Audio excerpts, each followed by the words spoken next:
This episode of the MOC Squad was filmed in front of a live, members-only audience.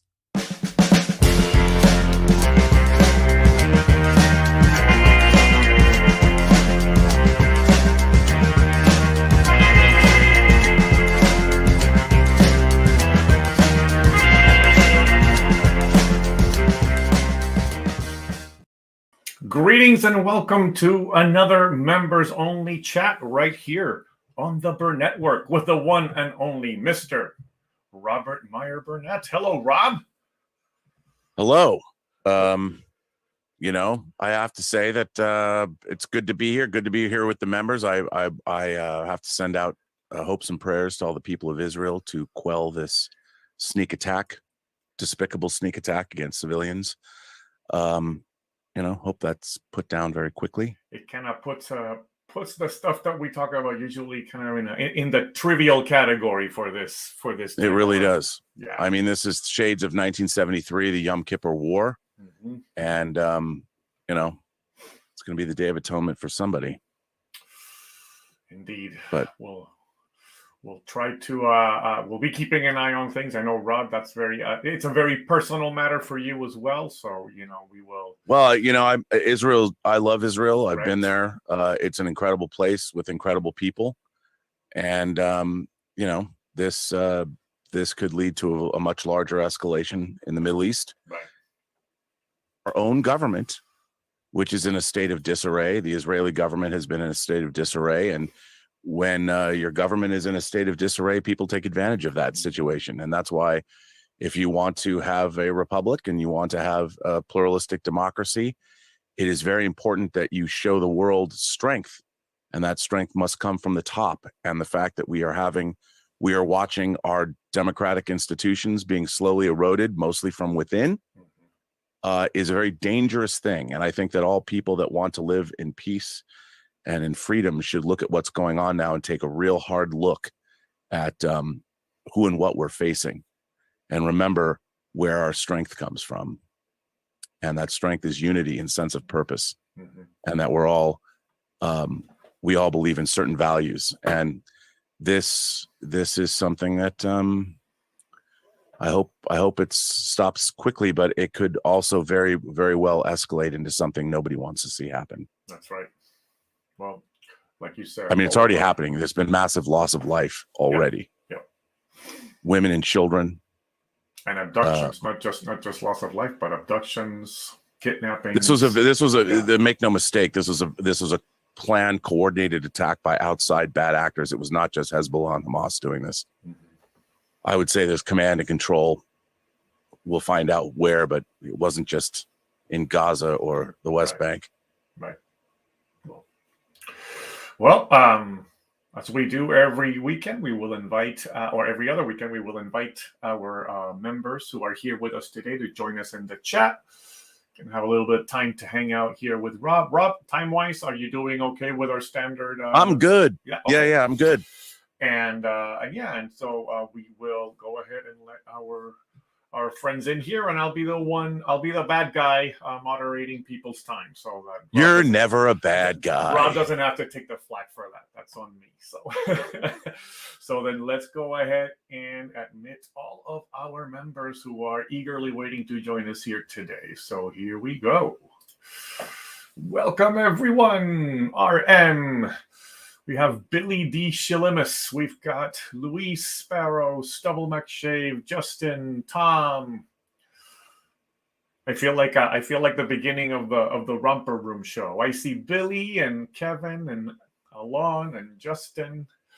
Remember, guys, as you come in. Look at Urm's hair. All right. Oh, wow. has a great new look. Welcome.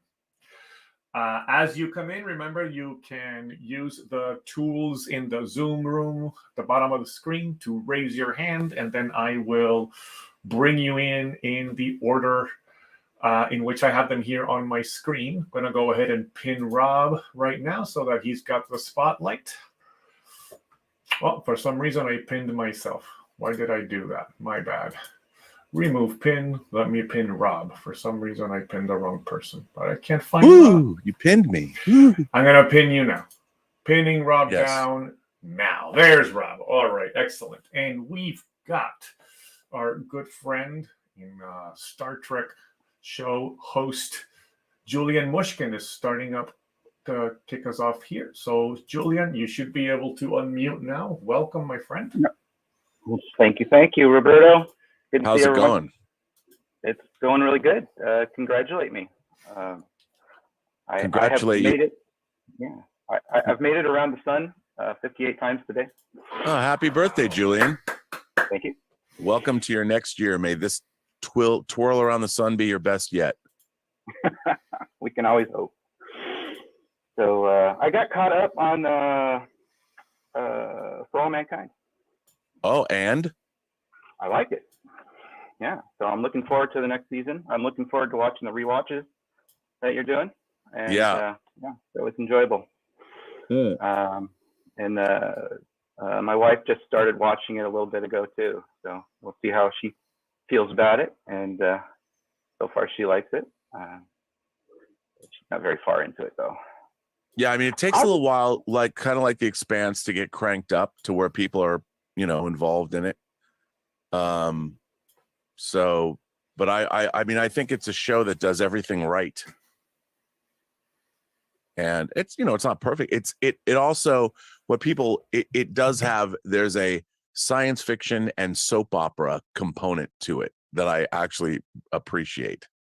Yeah. So yes, it's definitely a soap opera.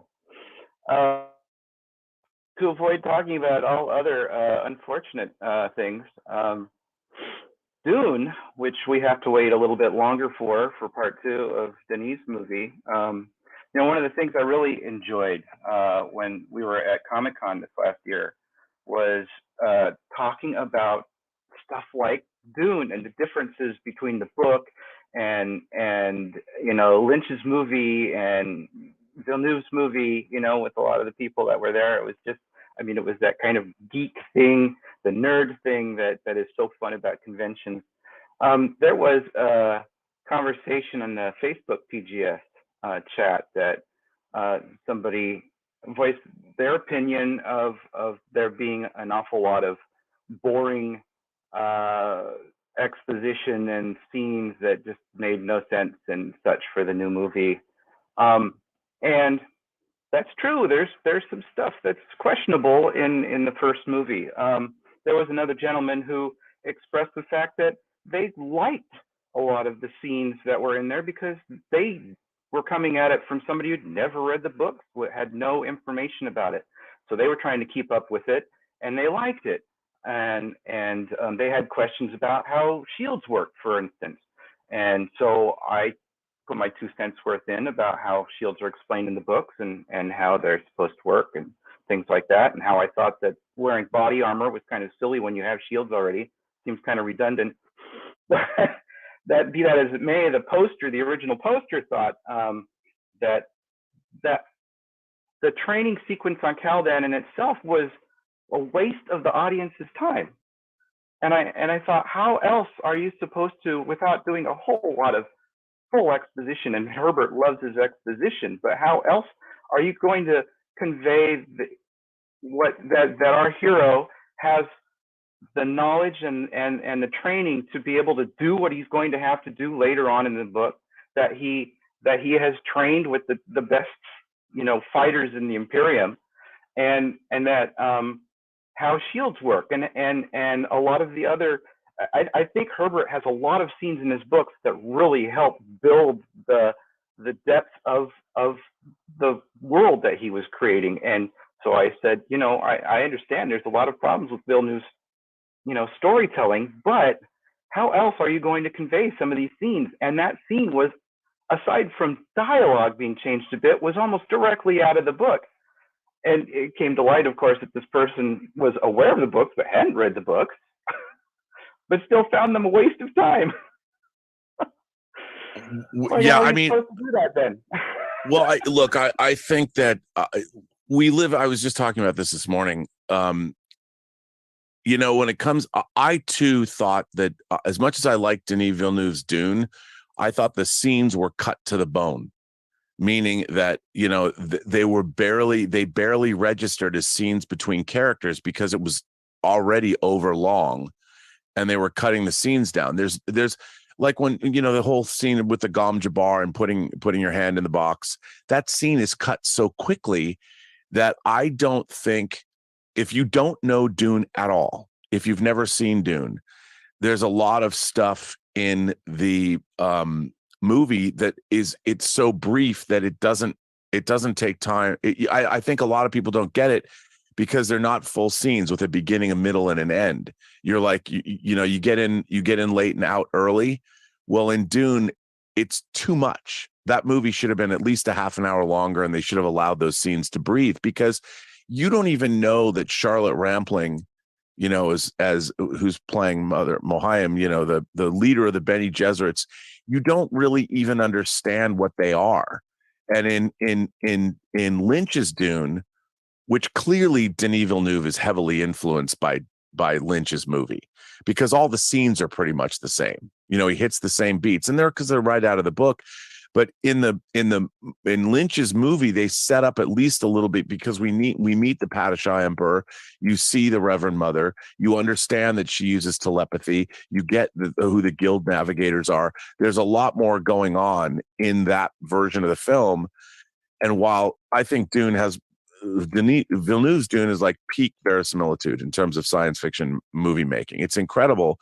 But unfortunately, it seems like this truncated Reader's Digest version of Dune, as opposed to being a full-blown, really rich, full. I watch it, I don't feel as fulfilled by it as I want to. And then it seems like the latter half of the movie, you spend a lot of time in the desert, and it's it's too bad they didn't know if they were going to make a Dune Part 2. Like, they should have made 2 3-hour movies. And Villeneuve is like, well, this is my director's cut. I'm like, come on. There's even deleted scenes that we've seen from the movie that should have belonged, that should have been in the movie. And I get it. And I think the movie would have made a lot more money if it was 3 hours long. I really do. Yeah. It was. I'm holding out, to wait and see. I'm reserving my final judgment until that second, piece comes out. But there's stuff that's missing from the first movie that I find is kind of important in the overall. And like you said, it's been, trimmed extensively so that he could put in everything that he wanted. Well, and also there's the exposition scene when the guild navigator comes in and talks, I see you behind it, and you understand that the Padishah Emperor wanted to get rid of House Atreides because they pose a threat to his power. And that's why the Harkonnens were utilized, and there's the sneak attack and all of that, and House Atreides was destroyed. I mean, it's, it was crazy. Hey, thank you so much, Julian. And to everybody online, Alon Abadi has requested if he could jump in for a moment to chat. I'm going to go ahead and let Alon in. And don't give him a time limit. Okay, our PGS member out in Israel, so I'm going to go ahead and ask him to unmute. Alon, you should be able to join in now. Hi, Shalom. Shalom. So where do you know? I am currently with my parents at my parents' house. It's been a really rough morning, as you might imagine. Yeah. And it's been going on ever since. I'm sorry if I abruptly no apologies necessary. I may run to the shelter. I just wanted to say it's been a really rough day. And I wanted to say that, like, today was probably a game changer. And I think that, like, the situation today, changed abruptly.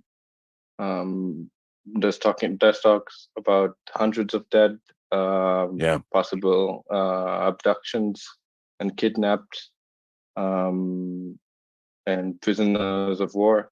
That's what we're getting here in our media. They're reporting abductions and hundreds dead.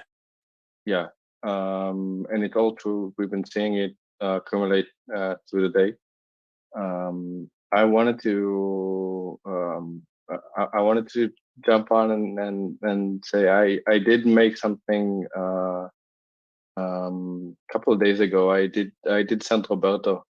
I used DALI to design a Funko Pop. I thought it would be fun. Roberto, can you share it? I can. Do you want me to share it? Do you want me to just let you share it on your screen? Because I don't have it with me here. I'll try. If it's easier for me to share it, I will do it. You had sent it to me through Twitter, right? Yeah. Yeah, I'll get it. I got it through. Yeah, you're sending it to me here now. Okay, I will go ahead and grab it here and I'll display it. Yeah. Hopefully, there will be better news through the night. It's going to be a rough night. Yeah. How do you think? I mean, clearly, this couldn't have happened just because of Hamas and Hezbollah. This had to have had outside command and control to do something like this. How do you think? I mean, the Israeli government has been in a bit of a state of disarray. There's been a lot of protests lately. I think the situation's been taken advantage of. How do you see this playing out? Well, it's been an unfortunate turn of events, mainly because today's attack happened on Saturday, which is on Shabbat, which is the holiday in Judaism. Yeah. And also on the second holiday of Sukkot. So most people waiting with their families.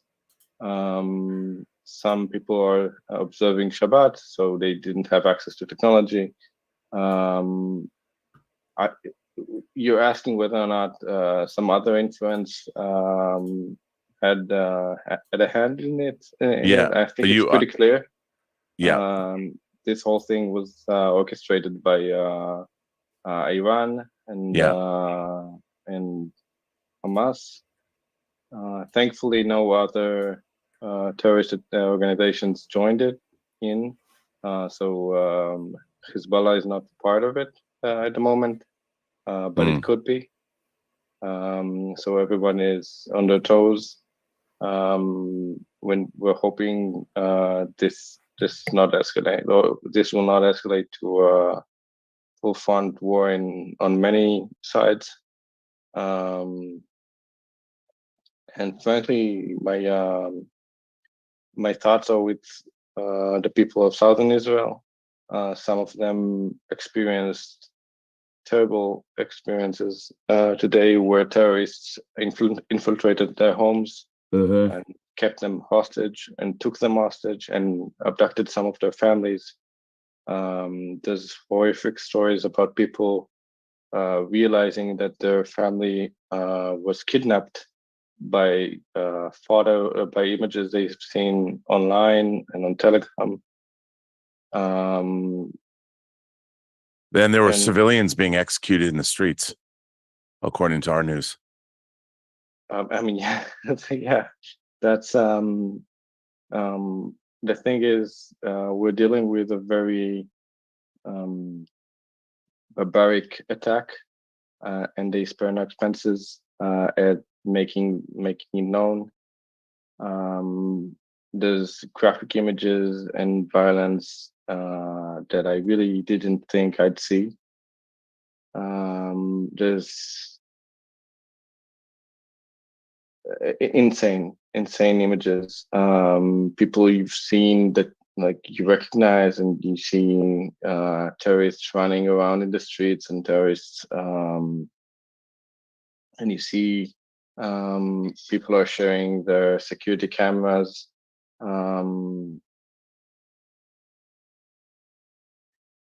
It's insane. So I really gotta go. I should head out. Understand. But listen, stay as safe as you can, and stay with your family. And we'll certainly be watching and praying for you and watching this all unfold. I don't think people in America quite yet understand what this could lead to and where how momentous this is going to be. And it's not something that's just going to end, I think, very quickly. So yeah, and unfortunately, I think today's failure will probably lead to a very dark escalation that's going to be brutal on all sides. yes. And nobody wanted this. Well, some people did want this. Well, and no, I mean, make no mistake, the people that they did this have wanted to do this for a very long time, and it maybe it's time that instead of capitulating and trying to make everybody to do what is necessary, because this is an escalation for the whole world to watch. I mean, and it's how we respond is going to be very, very important. And yeah, I mean, there's been some not a little number of unprecedented events happening today. So we're entering an uncharted territory. We're not sure what is going to escalate from here. And there's obviously a very large reserves being called into action. Will you have to be? Are you going to get called up? No. But many of my friends are. And this will end swiftly. But this may lead on to a very long war. It's a full-on war. There's no other word for it. No. It harks back to 73. I mean, yeah, everyone's talking about it. Mainly because 73 was also Yom Kippur is a very holy and is a very holy day where you're supposed to not do any work. And today, the same thing happened where people were with their families. People were celebrating the holiday of Sukkot. People were observing the Sabbath, and they've really caught thousands of families off guard. There's been brutal, violent pictures. Some of it we don't remember seeing. And yeah, that is mostly it. With that being said, I really should go. yes. But I hope you find the Funko Pop I did using. I have it here, Alon. I'll go ahead and share it once I get back on the stream here. But please know that we're all thinking of you and of your family, and please stay safe. And you know that you've got this community to reach out to anytime. Sure. Thank you. Stay safe.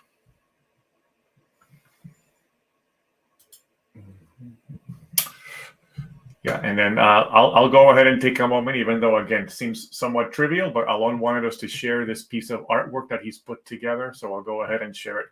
Rob, I don't think you're going to be able to see it on the Zoom call, but it'll be on the stream. So I'll put it up here now, and it's of you next to a Funko Pop version of Rob that Alon put together there.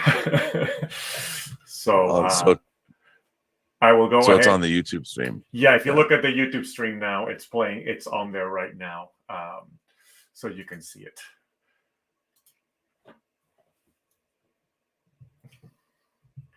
Yeah, I can't.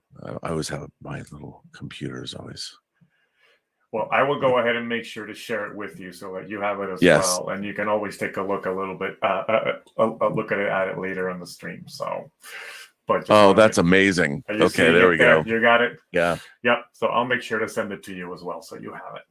amazing. Now I want a Funko Pop myself. I just yeah. Well, thank you. Thanks so long for that, and let's go ahead and. Any final words there, Rob? Should we just move on to our next? Yeah, I mean, it's hard to see this because on Thursday I was in Portland, filming training, so what I was doing for crisis medicine, it was in-person training. So there were five teams of five responders: SWAT, military, EMTs, police, and there were five instructors, and all those instructors are former SF officers, special forces, Green Berets. And we were in a training facility that is about two city blocks. It's an interior 2-story facility with buildings, streets, cars, and in it, it was during like an urban assault situation. And these teams, they run a scenario like there's a drug den, a whole apartment complex taken over by drug dealers, and law enforcement is converging.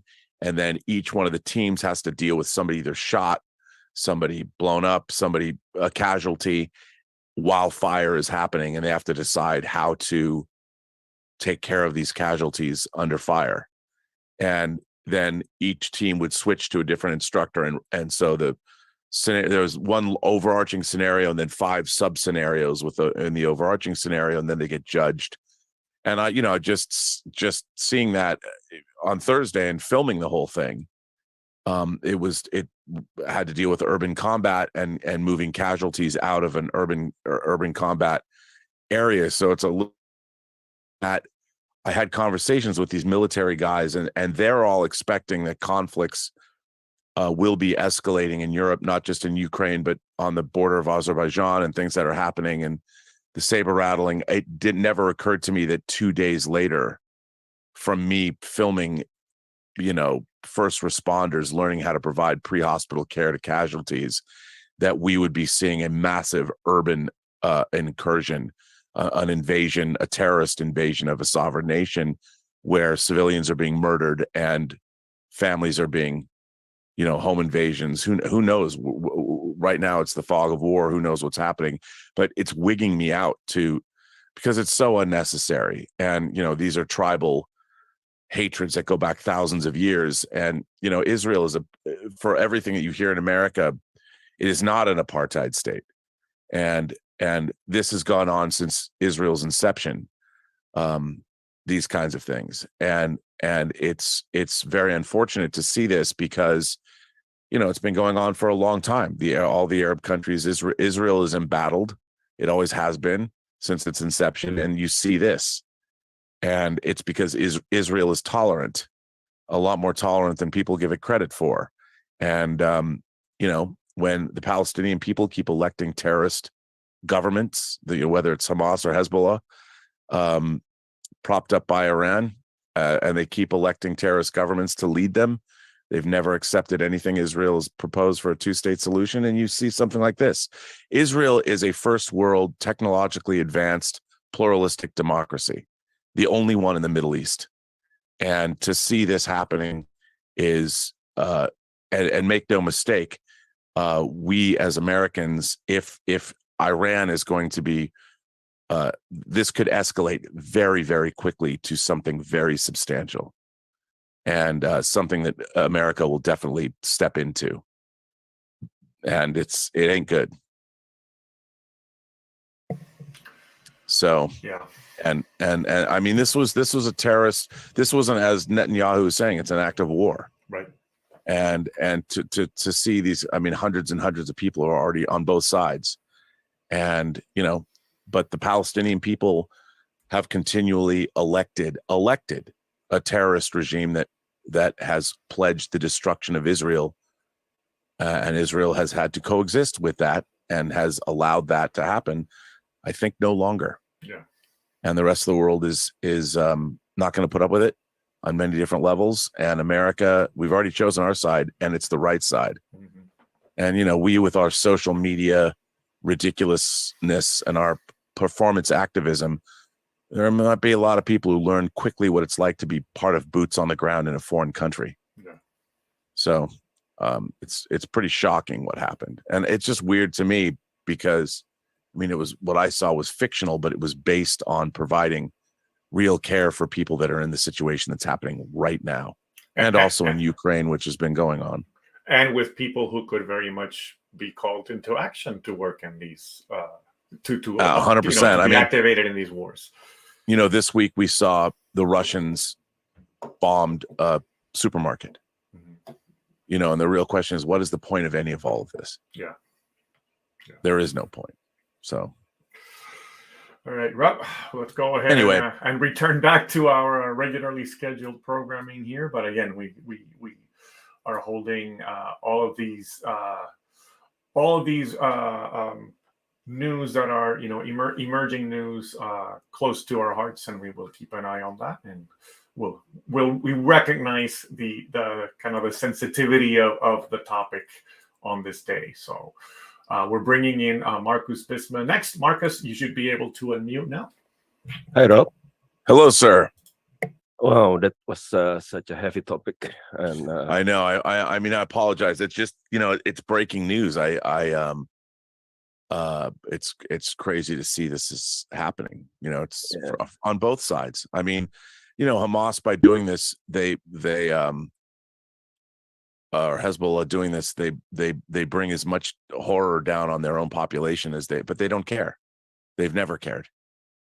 So, do you mind if we talk about another divisive topic, which is yes, Ahsoka? please. Let's talk about Ahsoka. Okay, first of all, as an editor, I like to edit video myself. I find the editing is so weird. There's a lot of long pauses between dialogue, a lot of scenes walking around. It's not an art house movies. I get it, in art house movies it happens, but this is Star Wars. What do you think that there is? Is it because they try to pad it? Is it because the way they shoot the series? No, because I'm with you. I think this show is so lethargic. Within editing is as much about syncopation, like when you have a drummer playing in a band. The drummer is the syncopation of the drummer is the speed of the song, or the way a composer or the way a conductor conducts. That syncopation. Editing is syncopation as well. Editing is crafting the speed of scenes, and I've always said that my own rule of editing when I'm editing is if there's no new information to be conveyed in a shot, you give the audience a new shot. Because psychologically, if you're no longer presenting any new information when you're watching a movie, your engagement, as an audience member, if you're not learning anything new, that shot becomes it suddenly, the pace of what's being created in your own mind comes to a halt. So even if somebody's having a conversation, let's say somebody's having a conversation with you, and when they finish saying what they're saying and they look away and you see a certain expression on their face, that's new information. And their expression is conveying to you, the audience, the viewer, something new. And you're filing that. And all of that new information is how a story works. And on this show, everything they need to tell you has already happened, and you're not cutting away to a new scene. So the reason things feel slow, even though it's only 48 minutes long or whatever, is because the pace. That's what pacing is. Pacing is being able to balance the new information you're getting in every shot, not just scene, but every shot. And it's always pulling you along. And if a scene stops and there's no new information, it's not pulling you to the next shot or the next scene, and it becomes lethargic. And this show is it's almost as, I feel every episode of Ahsoka has been a first cut that they haven't, it's not refined. They don't go in and they don't refine the editorial because the show has absolutely no pacing. Like Okay, even okay. in the lightsaber shots, when they cut from shot to shot, it's pretty lethargically edited. And I find that odd. Now it might be because they're employing a younger editorial staff, but I think not, because they're letting all these things happen. But it's a very weird place for me to be, because the show itself, I thought, was odd how you maneuvered all these characters into sort of a cul-de-sac of this other planet. Mm-hmm. And I it's not, to me, it's not whether it was good or bad, but to me, you have to always look back. What is Star Wars? Star Wars was defined by one movie, which is the original Star Wars. And the way that story is presented, its pacing. And I'm not saying you could then go, well, Rob, look at something like Andor. You've talked about how good Andor is. Well, what Andor does, Andor is examining something that Star Wars presented, which is a battle between the rebellion and the Empire. And there are scenes in Star Wars, like on the Death Star, and even the way they talk, even how Vader's being talked to in the beginning, when there is politics involved. And Andor is an examination of a different facet. And with Andor, because we've never seen that before, it can set its own pace and its own tone.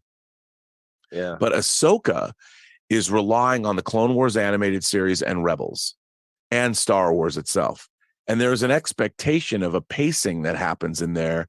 And I think that the show, it felt off to me the whole time. And then the story they chose to tell seemed literally to go into a dead end. Like you said on Midnight Musing, which clicked on me. It's not. It's what word you said for nonsense? Gobbledygook. Gobbledygook. Oh, gobbledygook. Yeah. I found this. I had never seen Rebel and never seen Clone Wars, and I found the stories to be nonsensical, especially if you've never seen those two animated shows. I don't get the characters, and I don't care about any of the characters, to be honest. Ahsoka keep doing this. Yeah. Every time if I took shot, every time she does this, I'll be drunk. Well, I don't think the story was even about her necessarily, No, even though she goes from being Gandalf the Grey to Gandalf the White. I mean, you can complain about all of it, but the thing about Ahsoka is, even in confronting Anakin Skywalker in the World Between Worlds, or whatever the hell that was, we kind of already knew all of that. It was almost like an excuse to show it in live action, but I don't feel the story they chose to tell was it felt like, okay, we have to wrap up these dangling story threads from the Rebel show, but it didn't have a story unto itself. Whenever you read a book that's in a series of things, like the 13th book in this series, the author still has to set up all the even though you're reading about the main character, the author will still set up that main character for a new reader, as if a reader who's never read the book is coming in and reading, even though it's the 13th book or whatever in a series. The author will set it up so you understand what's happening. But they never really do that. I mean, I understand that people who like the animated shows, there's a lot of people that liked Ahsoka, but for me, I ultimately felt that not only were the characters, and they were a little different than they were in the animated show. So it's kind of interesting all the way around. Yeah, I don't know, but yeah. It's funny, Rob, because thank you, Marcus, so much for joining us today. I think it's funny because if you remember, George Lucas's one instruction when filming Star Wars was always, he was known for saying faster, more intense. Yeah, and fast. Yes, it felt like that was the one piece of direction that was missing from a lot of this series, was the faster, more intense mantra of George Lucas. Well, I mean, it's just I'm like, okay, so the space whales took you via hyperspace to another galaxy. Aside from the fact that I think that no one really understands how far away galaxies are from each other, like as if they've now normalized that kind of travel. And I know the Purgles were in the animated shows, but if you're stuck in a galaxy that you've never been in for 12 years, Like, why not reestablish an Imperial beachhead? Like, what are you doing? What have you been doing for 12 years? Like, why not go recruit, build yourself a shipyard, go find some. Why aren't you building fleet Star Destroyers and start taking over that galaxy? It's something to do. Or show that you have tried to do that, and then maybe Ezra has started a whole rebellion movement over there that keeps thwarting your efforts with guerrilla warfare or whatnot. You know, like, as far as we know, they've just been kind of completely hanging out independently with no connection to one another, just kind of doing their own thing. In the same place. In the same place. Like, how, like, don't they have scanners that can pick up? You know, it's a weird, to me, it's a weird thing. So Ezra's been there for what, 12 years or something? Yeah. And he's just, I mean, wouldn't you be affected by that? Wouldn't you be a little crazy, you know, kind of show you a little, you know, I don't know. It just seems like it was all way too convenient the way that it was set up. I mean, I think what's really interesting that we see this, we've got these three franchises that I loved, you know, Star Wars, Star Trek, and the MCU.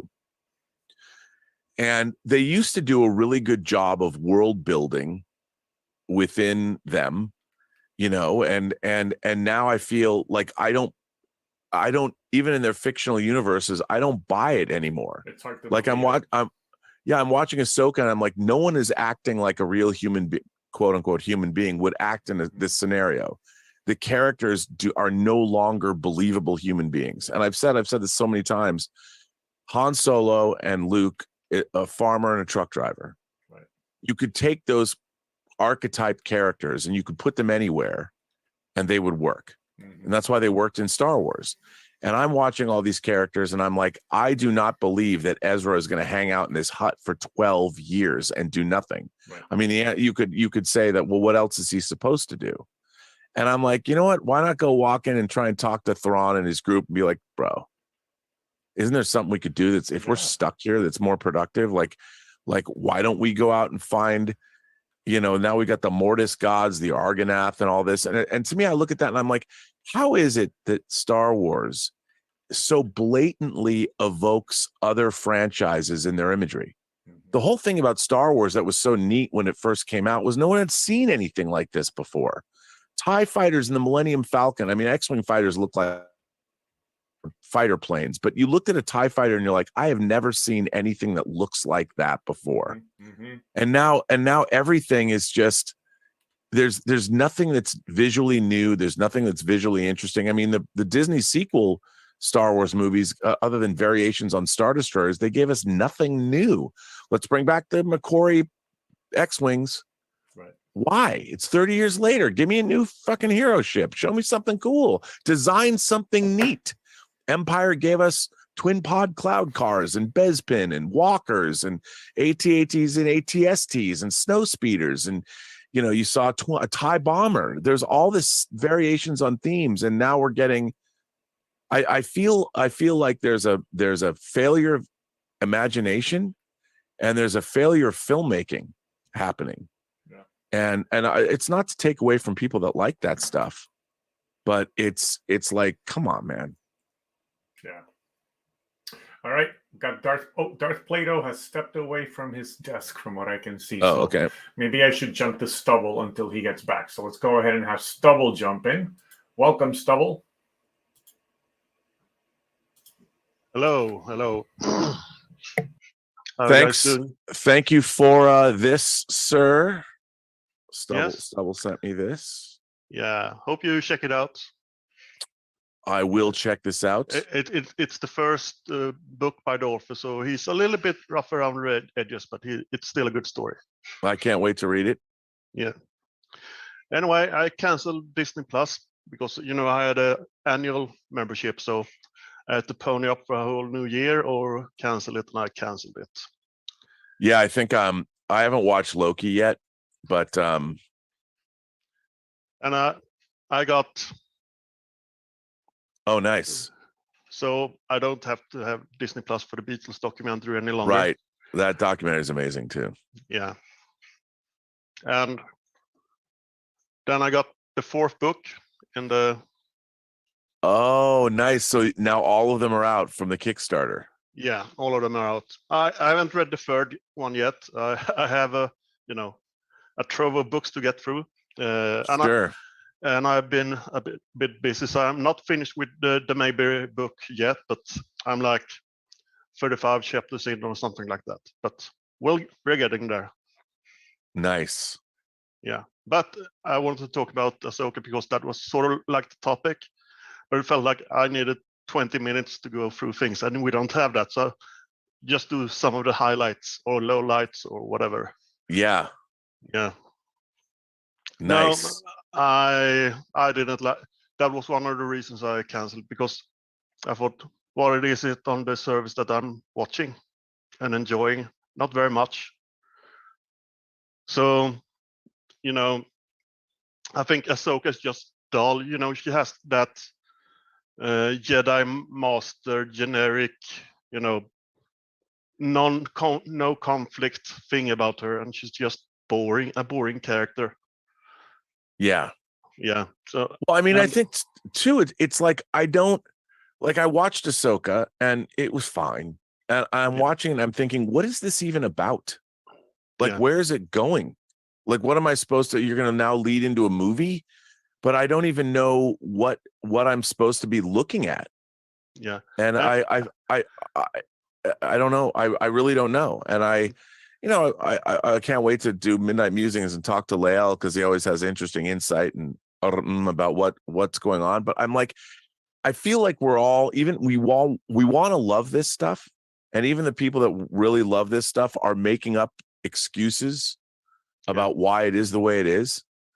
And we're supposed to care about, you know, Thrawn coming back, but the thing with Thrawn coming back is that he's going to overthrow the Republic, right? That's the whole thing they're afraid of. But they present the New Republic as, you know, what is there to save, really? There's nothing there to save. You know, it's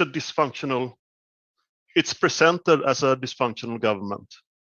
If they wanted us to have stakes in the matter, they should present it as a you know, something to care about.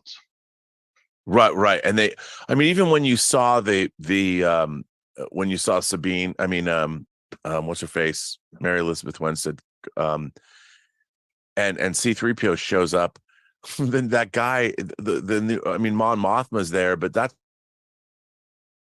who cares? And why? Thrawn's a smart guy. Why would he want to reinstate the Empire anyway? I mean, why isn't he a government revolutionary wanting to do something new if he's got no ties? And here's the thing, when you're watching Star Wars, you don't ask yourself any of these questions. And it's not because it's the first movie, it's because everything was presented in a way where we understand Grand Moff Tarkin, we get him.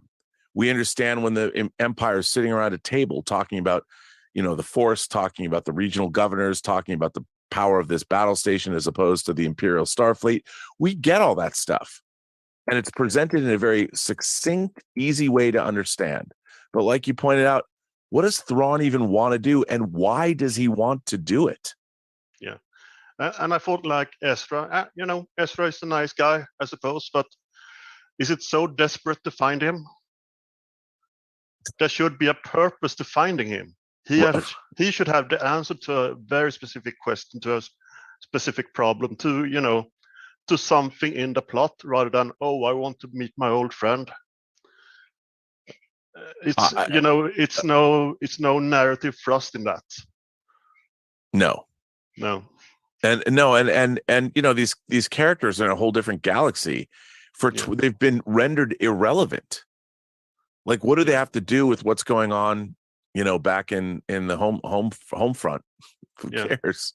And I don't think that you know, that's been my problem with all the Disney live action shows, with the exception of Andor, which is Look, Andor's a different genre of show anyway. It's not a swashbuckling space fantasy. It was, you know, you could have said it in a third world country about the beginnings of a rebellion against a totalitarian regime or something. It's an interesting examination of part of the Star Wars universe, but the Ahsoka should feel like a swashbuckling Star Wars show.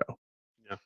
And as you said earlier, that we want something new. We want the familiar mixed with the strange. We want familiar characters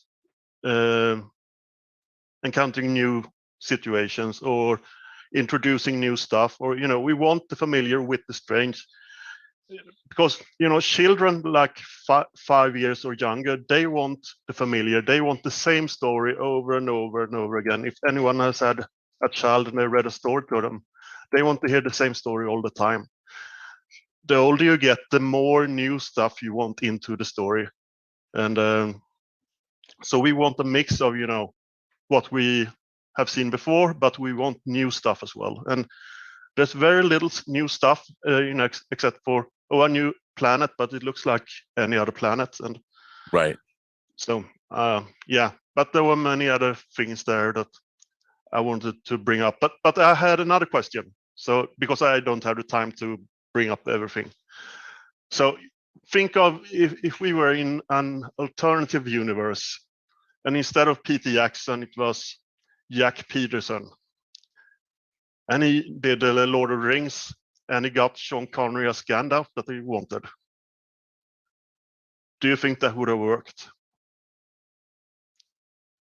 I would say perhaps, because I really like, basically Sean Connery was sort of playing Gandalf in Highlander, when he played Ramirez.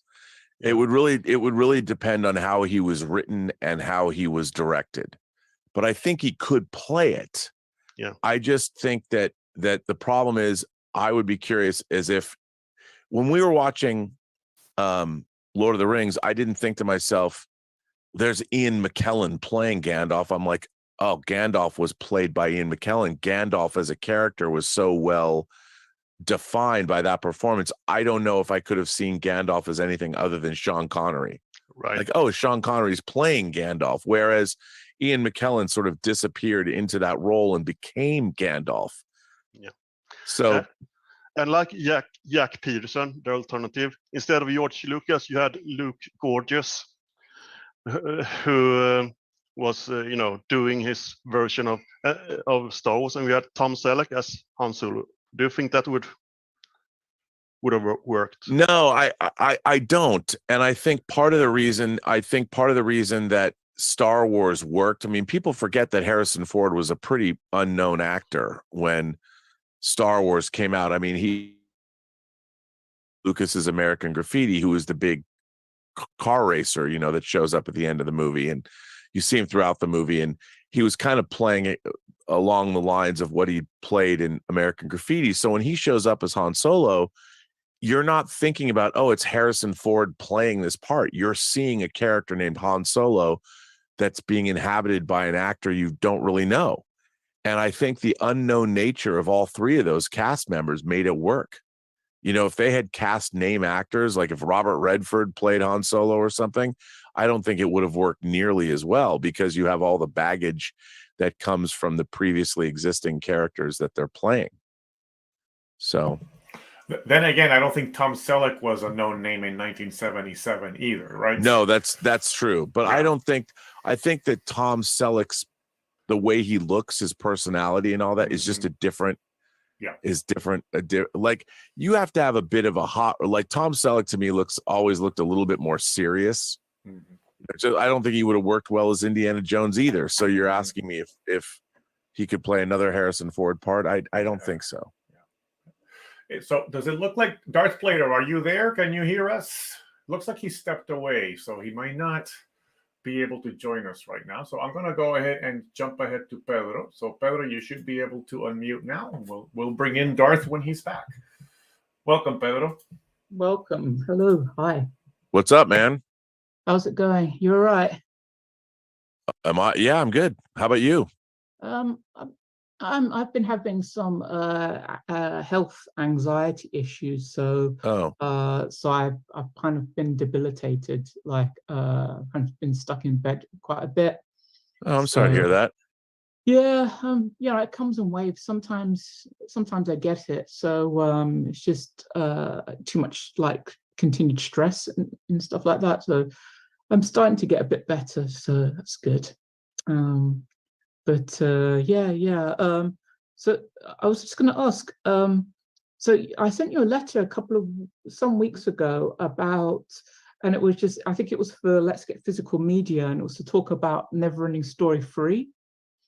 Right. And you never heard of the film. You never heard of the film. I just actually wanted to go into a bit more detail because you have me here now. So I was so that film was really like bizarre. Like, I mean, it was really disappointing. It was really disappointing, but it was really bizarre. But it did actually, because I'm surprised you didn't know of it, because it had Jason James, because you worked on Free Willy, so yeah. Well, I mean, I did, and that was his first movie. Yeah. And I think that Neverending Story 3 just it's one of those, the sequel things kind of fall off. Like, I couldn't tell you how many Land Before Time sequels there are. No, there's quite a few. And I don't pay much attention. Once something's based on a book and then you've gone off page, you've gone off book, I just don't have much interest in it, because the creation of those movies is based on cashing in on a franchise. The third movie was not based on the book. Right, because I know. The second movie adapted the rest of the first book, so you could get away with that. But the third movie was just they actually concentrated on making it more towards an American audience, which is why it turned out the way it did. But ironically, the film didn't even come out in theaters in America, because the film did so badly internationally that it didn't come out in America. It was actually it was eventually released in America on home video in 1996, which was 2 years after it came out internationally. Yeah. So the film came out in 94, and it came out in America in 96 on video. So, and I remember, I have very vivid memories of the movie coming out. I remember there was a huge marketing push towards the film in the UK. They had like 2 or 3 making of documentaries on TV that they did. They did one like behind the scenes of Jim Henson Productions, like about all the creature effects and stuff like that. It was really amazing to watch. And then you watch the movie, and it's like, wow, Jim Henson really didn't do a good job with this movie. Like the quality of the characters is so bad. It's such a departure from the German expressionism feel of the original characters. It's really quite it's crazy. And the director, they chose a very strange director, having Peter McDonald direct Neverending Story 3 when he was the director of Rambo 3. People need to work. I mean, I just think, to me, a movie like that would never have been on my radar. So, I mean, I like the first Neverending Story, but I still stand by the sequel was incredibly underrated. It has so many interesting ideas in it. The idea that the writer came up with, which was, are we not the sum of our memories? Is the memories not what make us human beings? If you get rid of our memories one by one, you lose the essence of what we are as human beings. It's that idea, and it's a really interesting idea that you get to see unfold. Because the whole memory machine thing in the sequel. So I thought that was really interesting idea. But I always say, if you complain about Neverending Story 2, that's an Oscar-winning masterpiece compared to the third one. And the third one had Jack Black as the villain in it, the main villain. Yeah. In it, which I thought was quite good. But it has so many interesting things in it. It's a really interesting movie. It's not a good movie at all, but it's interesting. Like, oh my gosh, his Bastian's stepsister in the movie steals the Oran, which makes wishes, and then she starts creating wishes in the. She goes to the shopping mall or whatever and starts making loads of wishes to get herself loads of clothes and stuff like that. and it's like complete chaos, like because all this imaginary stuff starts appearing for her, and then the villains get it, and then they create wishes and start making all this nasty stuff happen, and it creates a fabric, like an unstable fabric where the two like realities merge together and their emotions merge. It's just really messed up, but it's really interesting to watch, like, you know. But yeah. It's just, it wouldn't, I don't think it would be something that would be on my radar ever. No, but it's worth watching at least once. Well, I might just have to take your word for that. Yeah. One film that's totally, there's one film that I really think Warner Brothers should bring out give a special edition to on 4K. Sphere. Which one? Sphere, the Dustin Hoffman, Samuel Jackson movie. Oh, Sphere. Yeah. Yeah. I liked Sphere. A friend of mine's brother wrote that. It's based on a Michael Crichton novel. Yeah. The people who like the book really didn't like the movie because it strayed away from the book. Now, but what interests me about Sphere is that they actually had, I think there's more deleted scenes that actually explain the plot more. And I would really like to see like a proper director's cut of like a proper full movie, because there's stuff that's unexplained in the movie, which I think was cut out. So I think there's like a whole other edit of the movie that looks like it got tampered with in editing. Oh, I'm sure it did. And that, unfortunately, that stuff kind of happens. I mean, Sphere was too redolent of like Solaris and stuff. It definitely had that same vibe going on. And I think that ultimately it wasn't as good as it should have been, and they tried to salvage it. But it's an interesting movie. I don't hate Sphere. I think the problem Sphere and many of the post-Jurassic Park Crichton novels became a victim of is that everybody wanted it to be the next Jurassic Park. And so it was trying to find that angle of how to Well, it's interesting. Yeah, because they did like Sphere and Rising Sun. Like, I liked Rising Sun. I thought that was pretty, Wesley Snipes and Sean Connery. It was fun to watch because of them. But it's funny to go back and watch Rising Sun because there was definitely a paranoia about Japanese business practices. Indeed. And it just seems so silly watching it now. Yeah. Although I do like the film. But, when you watch it now, it's so dated because of the technology. Look, they can actually make us see things that aren't really there. Right. Wow. Rob, I neglected. Oh, sorry. Go ahead.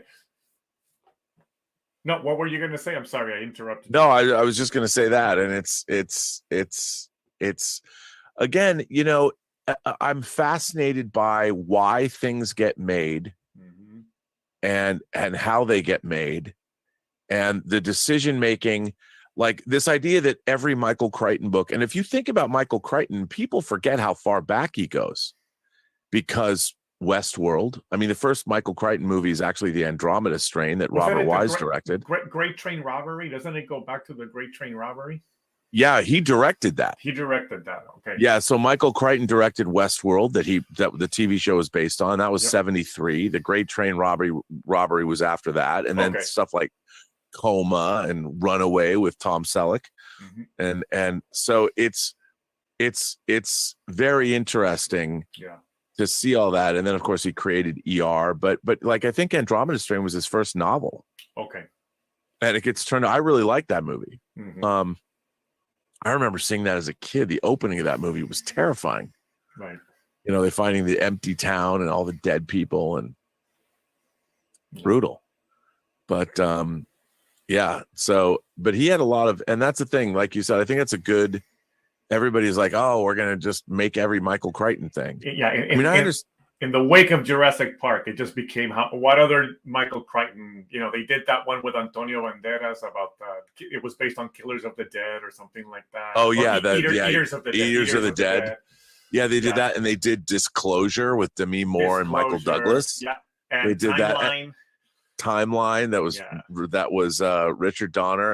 And the funny thing is those books were fun to read, but there weren't dinosaurs. Right. I mean, you have dinosaurs running around there, and what I find so strange, I guess not strange, but I find it interesting that the history of modern, really since the 80s, the idea of blockbuster filmmaking, they really don't have a handle on these high concepts. Another one was Congo. Yes. Congo. That movie was terrible. It was so bad. And it's like, why did people think that was, I mean, all the Michael Crichton books, just because they read well, doesn't mean they're going to be translated into good movies. Because you could put on the poster from the creator of Jurassic Park. Yeah. Yep. And by the way, just back to Pedro's point about the never-ending story, I think the biggest problem with the never-ending story is that the book is so good that it's just a really epic tale to adapt. And I would suggest to anybody, if you've never read the book, it's a real treat. And the folks over at Folio Society have recently put out that'd be worth getting. Maximum like beautiful edition of the never-ending story, and it's the first book that they've produced based on fan requests to get an edition done. So it was requested by many folks that they put one together. So I would highly recommend that. And the experience of reading that book, it's so clever the way that it's designed, and it works on two levels, because you're reading the book, both the story within the book and then the story of the kid reading the book. That it's very unique how it's done. So I highly recommend you check out the book. So by Michael Ende is the author. Okay, Darth Plato is back. So let's go ahead and bring in Darth Plato. Welcome, Darth. What's up? What's going on? A lot of stuff. Lots happening. Yeah, just been watching the news right now about the Tet offensive style attack. I haven't actually looked into it yet, but I will later. That's very apropos. Yeah. Not to get into that. I didn't have a high opinion of Ahsoka. I don't know what they were thinking when they made this series. What I would have done, and not that anybody asked me, but I'll say it anyway. What I would have done is just have the first episode, like Ahsoka prepping to do this thing, or I'm doing this thing, and I want you to help me do this thing. I'm gonna go track down the Thrawn thing, and then have Thrawn come out of nowhere and say, "Looking for me," and then this is attack. Right. That's what I mean, it's such a weird, like I'm watching Star Wars, and people say that, like, if I were to complain about hyperspace whales, people are like, oh, you're complaining about hyperspace franchise that has all this stuff. Well, yes, because I mean, first of all, you're asking me to now believe, and we've seen, there's space slugs that exist in space, but now you're asking me to believe in these whale creatures that have, and I'm like, what is their life cycle? How do they procreate? How do they learn to travel through hyperspace? I'm watching this, and in my mind, I can't believe in that. Even though we've seen it, it strains credulity, and you haven't set up to me that this could actually occur. And I felt the same way about, like the spore drive in Star Trek Discovery. I'm like, no matter what you tell me about this, you have broken credibility within the suspension of disbelief. And then the way they had you could live in the wherever the mycellular network is, and I'm like, who came up with this? And it's clearly somebody who doesn't have enough of an understanding of what it is that they're writing. And they make this whole thing that, okay, these Purgles took Thrawn there, and we got to build. If it's so easy to build a hyperspace engine at some facility that can take you to another galaxy, why hasn't someone done that 1,000 years ago and conquered all the galaxies? Like, why does it, or why not go back to the Knights of the Old Republic if it's just an engine? And when I look at this kind of stuff, Ahsoka was full of that. Ahsoka was full of this stuff collectively that I don't believe. And I don't like that. I don't like watching science fiction, fantasy, and horror where every moment I just don't believe in things. And it shows me that the writing of it that people didn't think it through. And if people didn't think it through, then why should I watch it? And I know there's a lot of people bringing themselves into it and saying, no, here's what it is because this, and that's great that they like it for that reason. Yeah. But from a storytelling standpoint, it's like language. If you're talking to somebody and you don't understand what they're saying, they might be saying something that's very interesting, but if they're not presenting it in a way where you grasp what they're trying to tell you, then they haven't communicated what it is they wanted to communicate, and that's a problem. Mm-hmm. I'm still waiting for the hyperspace grasshoppers myself. Yeah, I mean, I hate the idea that creatures can travel through hyperspace. When hyperspace, the idea of traveling through hyperspace is something that has to be created through technology. Or don't call it a whale, at least. Yeah, it's a purgle. But it's like I look at something like that, I'm like, okay, so we have hyperspace engines, and if they don't work, you can't go through hyperspace because the engines open the space-time continuum or whatever. How does an organic being do that?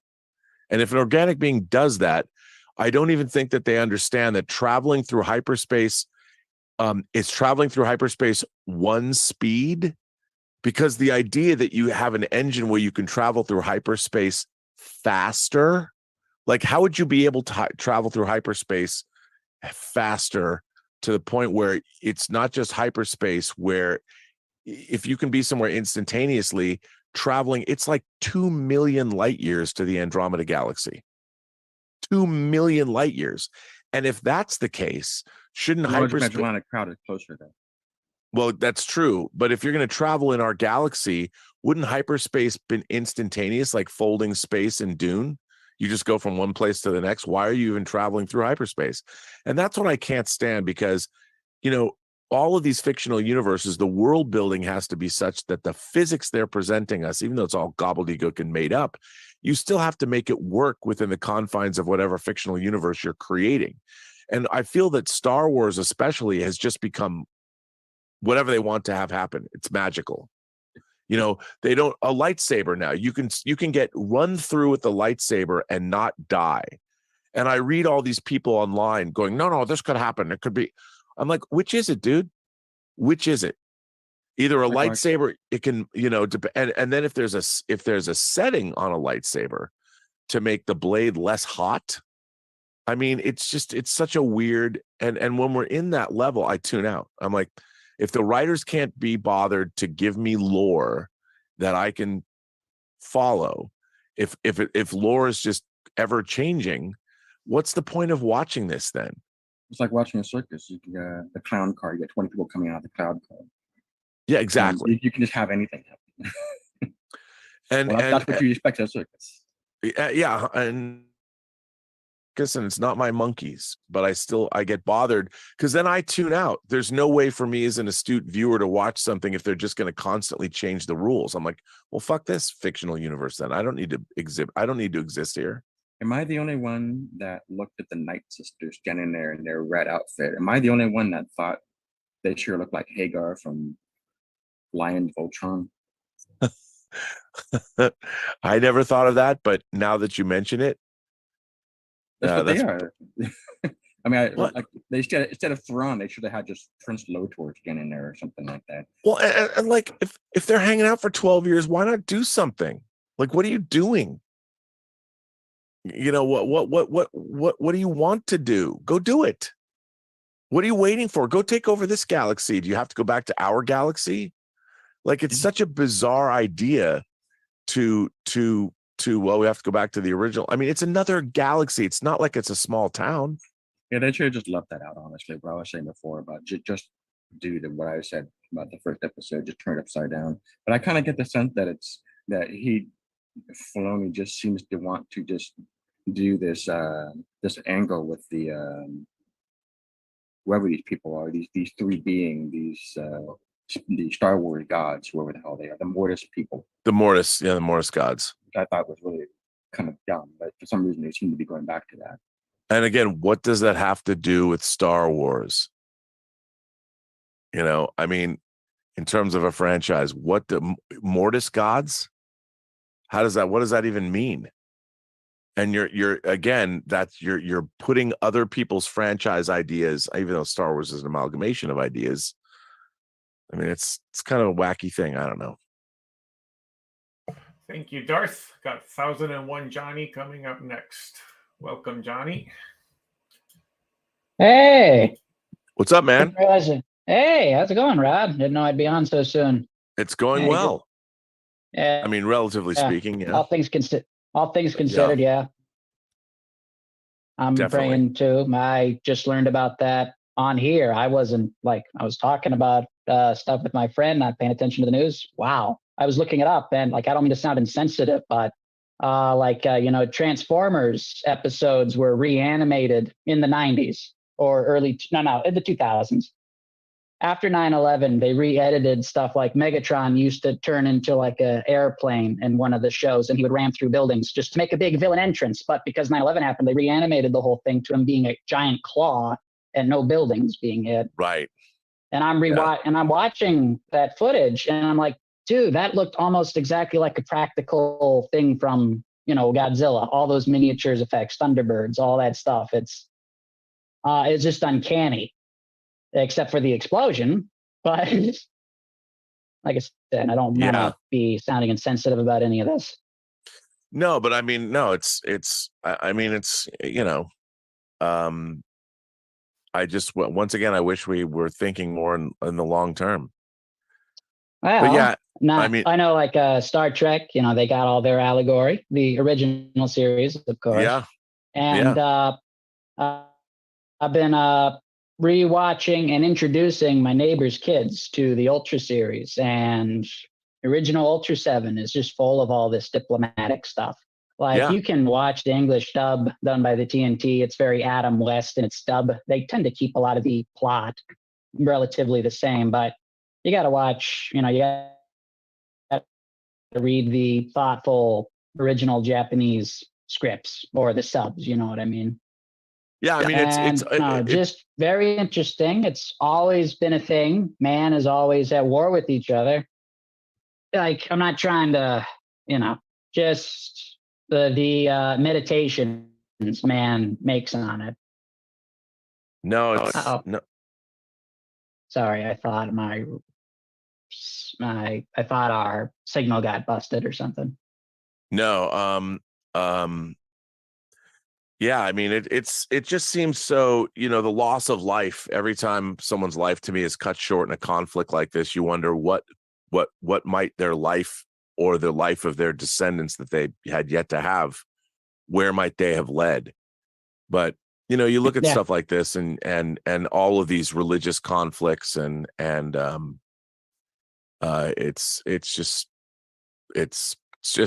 sad. Yeah. It's sad. Something I saw for the first time on the Roof.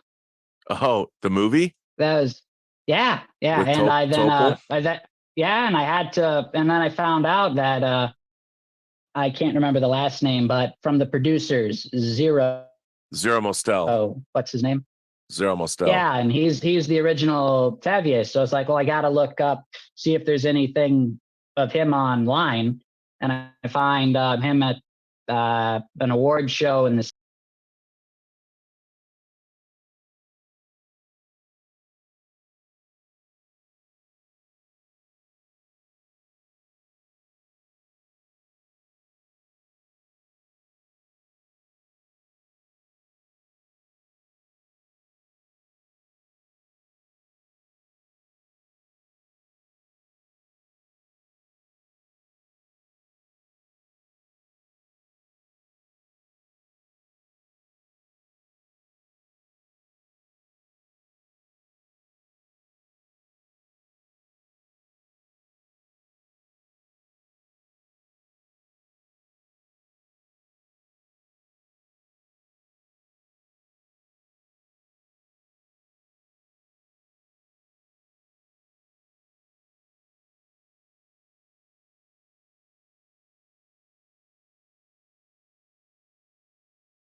today say they're excited to see what other people do, but then there's also like when something is a little too political, like whatever the new Disney stuff is, it's feeling a little artificial. Like you're giving your talking points and you're not really able to feel what they really feel about it as an actor or peer, as a professional, other than just don't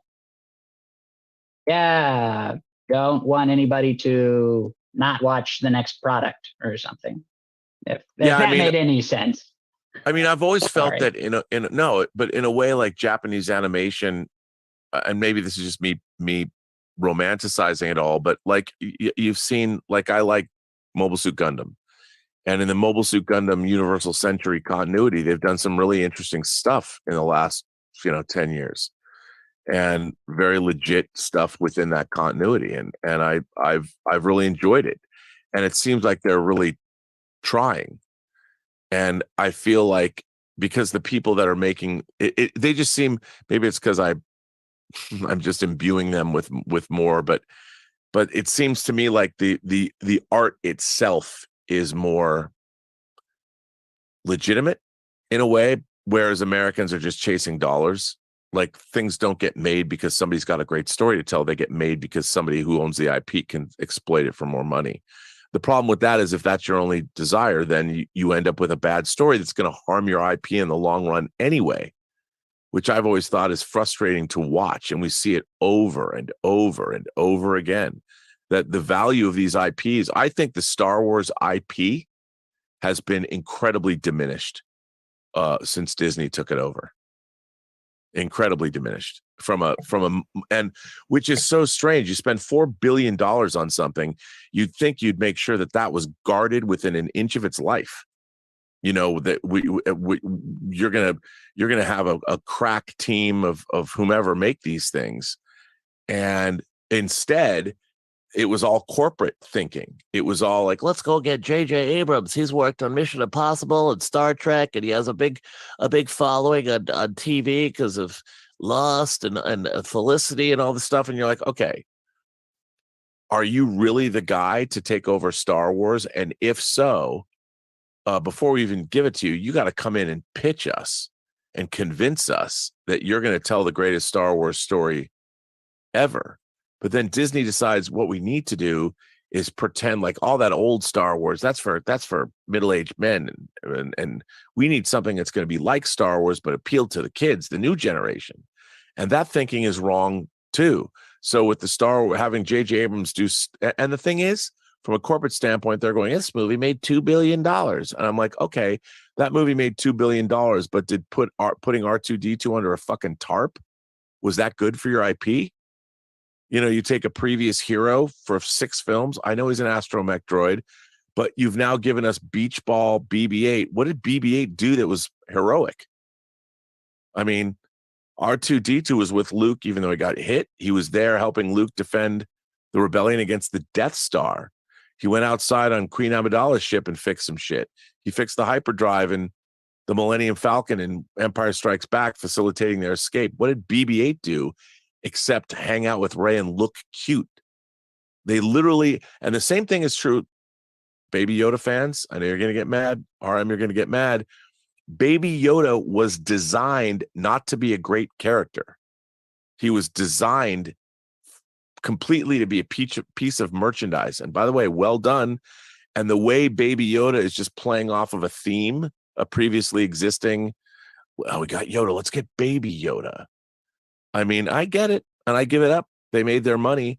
But even now, is Baby Yoda an effective character? I mean, people like Baby Yoda not because he's a badass, but because of what he looks like.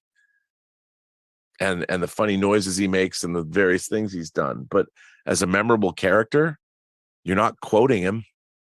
Not like Yoda. Do or do not, there is no try. Only what you take with you. No, there is another. Look at me, judge me by my size, do you? And where you should not, because my ally is the Force, and a powerful ally it is. That's why people like Yoda, not because the way he looks. That was part of it.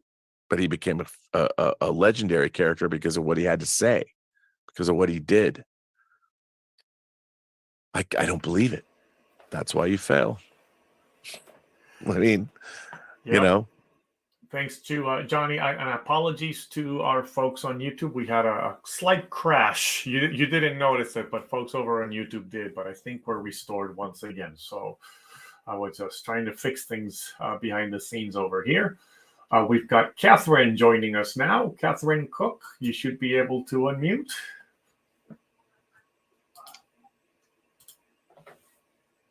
Welcome, Hey, Rob. Catherine. hello. How are you?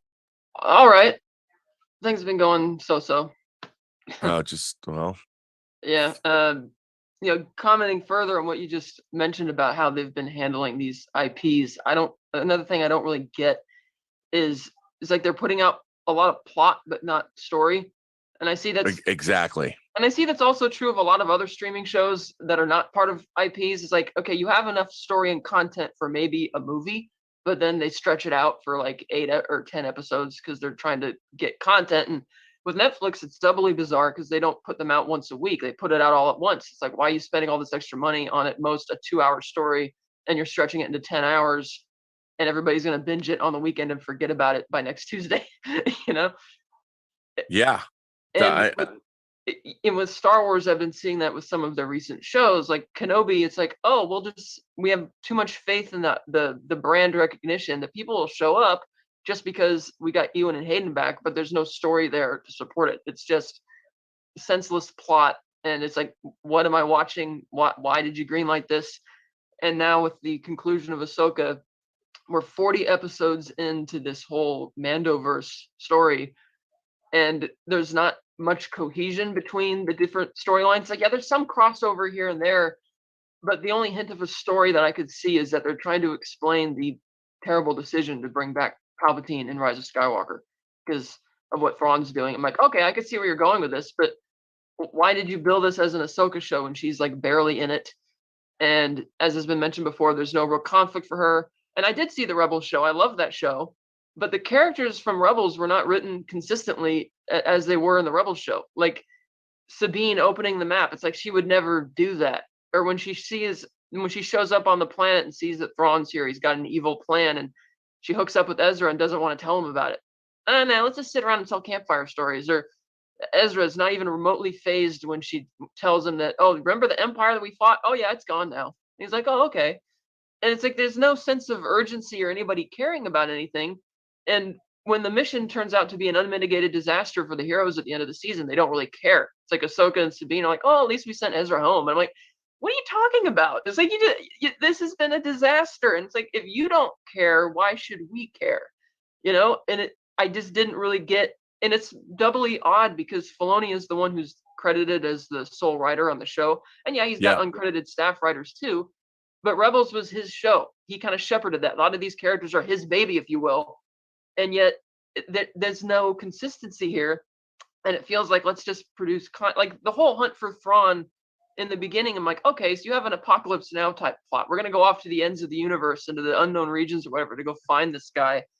And you meet him. And like you said, he's just been hanging out. It's like, what's been going on for the last 10 years? It's like, what, he woke up the witches so they could unite to go back. It's like, okay. But it just doesn't. And then to exclude Balin and Hati from the whole finale when they were major supporting characters throughout the whole season. And it's like, yeah, I like the Mortis stuff because that was actually George Lucas's idea from Clone Wars. And he's the one who came up with that whole idea. And I could see the parallels and that they might be bringing in Abeloth. I'm like, okay, that's kind of interesting. But the hook for this series is that we're going to go find Thrawn. We're going to see what he and Ezra have been up to. And sure, we find them, but there's nothing about what they've been doing. Like, I don't buy for a second that Thrawn wouldn't have hunted down Ezra to the ends of that planet for bringing him all the way out here. It's like he'd be pissed off about that. There's not a lot of places he could walk to.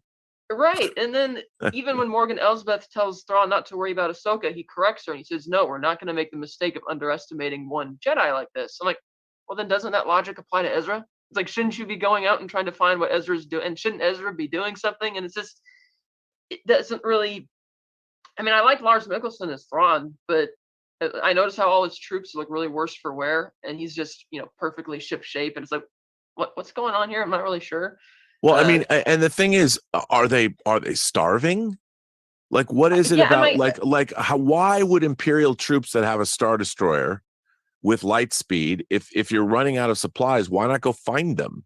You have an entire. It's like I feel like they mistook the idea of a galaxy for a single planet. Like we've gone to this single planet, we've gone to this galaxy, but I'm like, there's 1 billion stars in that galaxy and 10 billion planets, and you're hanging out, and you've got hyperdrive, and you can go wherever the fuck you want. And what have you done?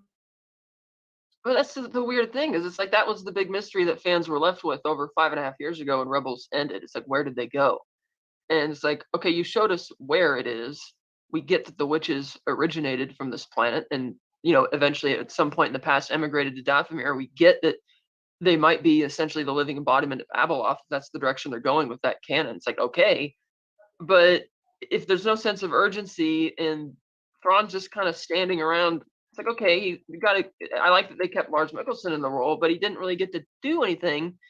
Oh, somebody's asking in the comments what's Abeloth. So in the Legends continuity, the son and the daughter of Mortis were born of a mortal woman named Abeloth, and she was jealous that they got to be immortal and have this role in Mortis and she didn't. So she drank from the font of power, bathed in the pool of knowledge, both of which were featured in the Mortis trilogy and Clone Wars. That turned her evil, and the Mortis gods banished her to a faraway planet where she's just been of this pure evil, and thus she almost like a siren. You think if she's calling to you, you think it's something majestic and serene, but it's not. It's like this pure evil.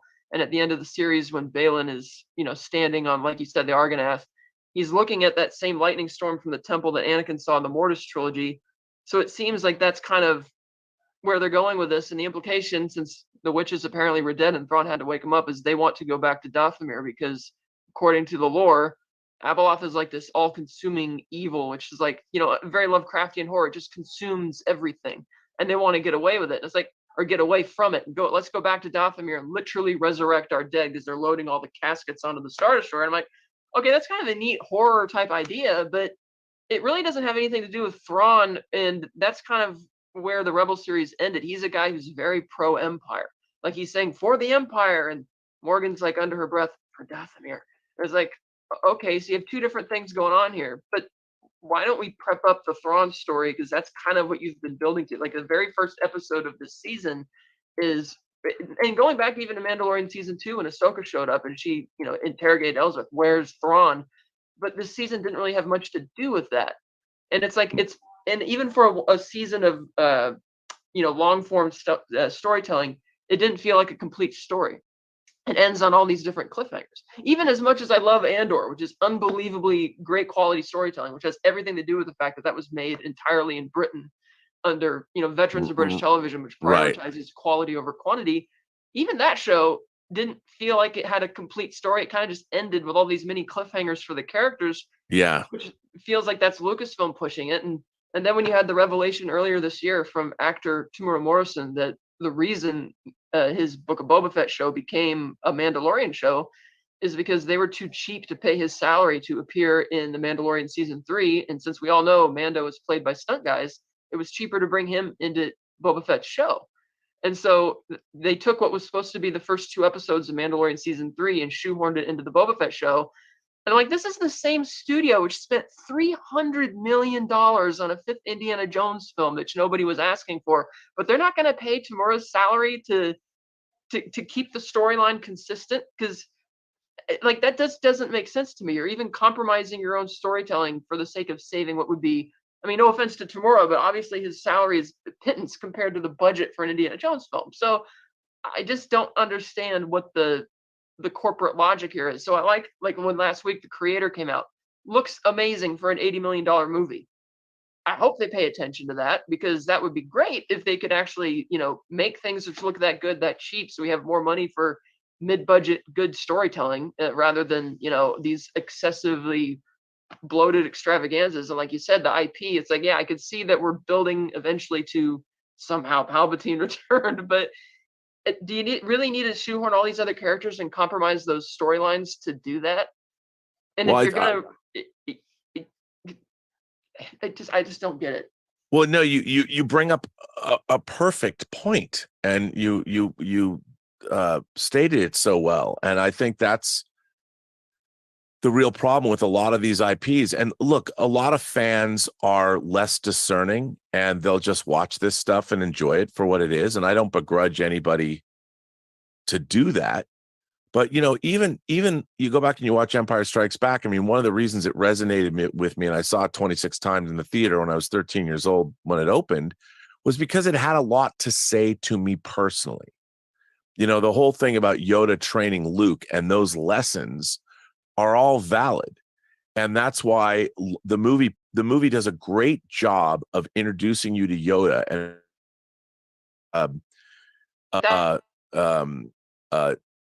what's not disconnect, but well, it's pushing you. It makes you, the audience, believe like Luke does that this little green guy is a pain in the ass. And then when it's revealed that he's actually a Jedi Master, we, the audience, are learning a lesson at the same time Luke does.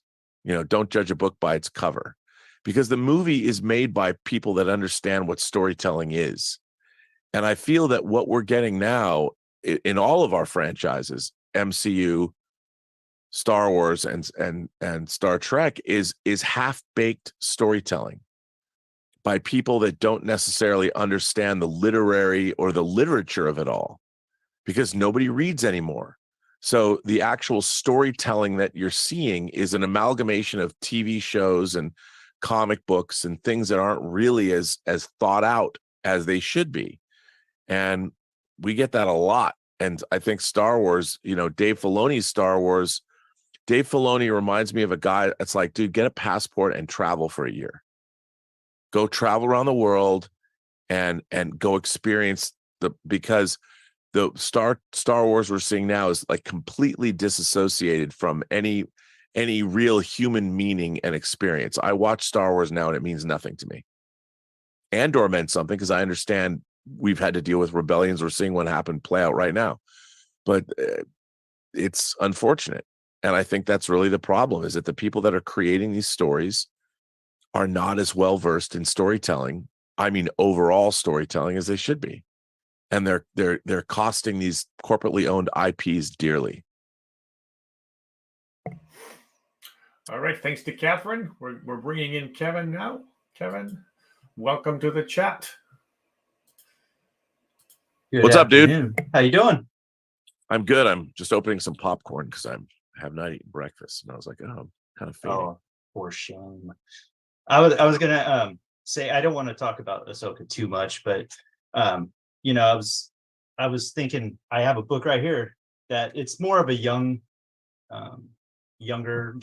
book, I guess, for younger readers, but and it takes place at a different timeline. It's where the Empire is still out there, but this is what I was thinking of, where they probably could have went. It's about her by herself on a planet, all by herself, and the Obi-Wan Kenobi book was like that too. It's exactly it's the same type of storyline. And then when the Empire actually comes to that planet, does she come out of hiding? So she has to make decisions on what she wants to do.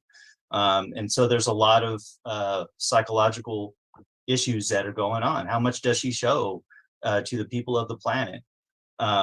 Things like that. And the show itself kind of disappointed me. The second that they went to another galaxy, to me, it sounds kind of weird, but to me, they actually shrunk the Star Wars galaxy. Oh, I know exactly. Because they absolutely did. The galaxy is so massive, and they make it make it sound like, oh, we've went to every corner of the galaxy. And it's like, no, not you're not even close. And now you're going into another galaxy. And I'm sure they're doing that so they can kind of deconstruct some of the old canon of Star Wars. I'm guessing that's what they're doing. But it was disappointing. It's, there was little things in the show that I enjoyed, but for the most part, from start to finish, it was kind of like a lot of the other Star Wars shows. It just didn't do it for me. So. Well, because it's moving away. It's turning into ultimately a fantasy, whether it's the Mortis gods and all that. Yeah. Again, I mean, Star Wars is an amalgamation of things already, but they're leaning too far into the fantasy of it all. Yeah, and I agree with Filoni. It seems like, it's a guy.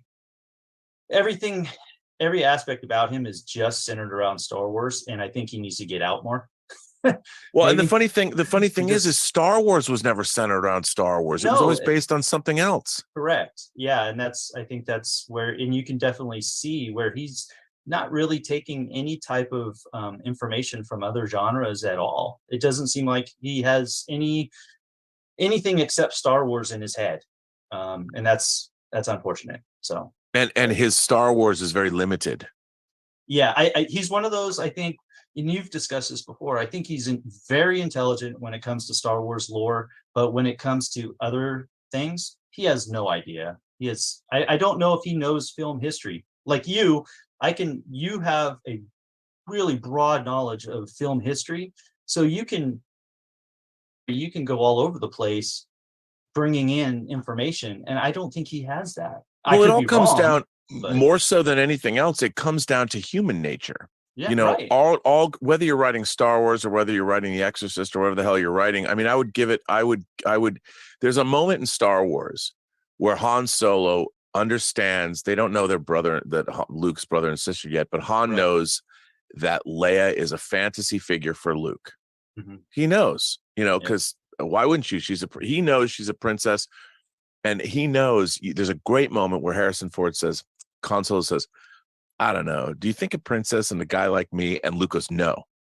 And then Han Solo turns into the camera with a grin on his face because he's poking Luke, because he understands he is captivated by this princess, and Han is not, even though he is, but we don't know that yet.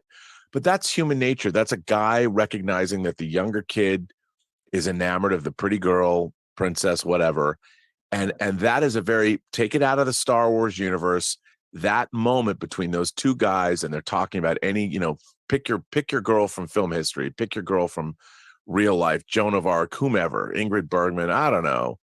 Do you think a princess, and he's fucking with Luke, knowingly fucking with Luke, but at the same time, he's doing it with love and affection because he's come to admire Luke, and he's bemused by the fluttering in his eyes for Princess Leia. He sees it, and that works anywhere. And that Star Wars was full of that. It was full of actual human interaction that was outside of the Star Wars universe. I feel that none of the characters in Star Wars anymore represent anybody human. They're just people that are Star Wars characters, and I don't believe them anymore. Right. Whereas Han and Luke and Leia and Ben and R2 and 3PO and Chewbacca are incredibly believable characters, because they would work if you took them outside of Star Wars and plunked them into any other different kind of a story, whether it was a World War II story, whether it was a Smokey and the Bandit story. You take that bunch of people and characters, and they would work because they're well written. And great characters, archetypal characters, can work in any different kind of a story. Mm-hmm. So, but you know, as much as I dislike that, you know, I've said it before, there's still plenty of stuff on TV that I can watch, but it kind of brought me to the next thing I wanted to ask you about. I was listening to a conversation with Matt Bellany, and he was talking to, I think he was with Warner Brothers, I believe, and they're talking about how they just put live sports on HBO Max. Right. And one of the things that, as the conversation got going, it's as a sports fan, I'm starting to think, and I had this feeling a while back, is if all this stuff starts going to streaming, I'm going to start losing a lot of things that I want to watch. Yep. Because certain streaming will get contracts for certain leagues and things like that, and this is where I'm kind of a little bit fearful of where this is headed. For folks that aren't into sports or live stuff, it won't affect them much, because the movies and things are what they watch. But for someone like me, and I watch a lot of different sports, so it's not like, oh, I'm going to lose this. I watch everything, and I participate in a lot of stuff. So it's going to be really a challenge at some point, because I'm not going to pay for all these different things. How do you feel about where that's going? Because I don't think it's sports that's going to be the only thing affected. Like even movies, I'm going to start probably going to more physical media, because it's getting harder and harder to find certain movies that I want to watch. If they're owned by Paramount, I'm not going to see them, Right. I mean, no, I think that is it's a real issue, because, we obviously, profit is the name of the game, and there's only so much money people have to spend on things, you know, and it's getting to the point where everybody wants to charge everybody for everything, which from a business standpoint, I totally understand that. But from a practical standpoint, with inflation through the roof, all these and people seem to think that consumers have an endless amount of money to spend everywhere. But consumers are like, I have to go to the grocery store and it's breaking the bank. I got to pay for my whatever. So am I going to buy Disney Plus, or am I going to buy all these sporting events? The corporations, it's like every different piece of the pie. People just think, oh, if you like sports, you're just going to pay and watch your favorite team. And I think we've already seen it. All the different streaming services, like the studios, all thought that this was going to be a cakewalk and we're going to make a ton of money.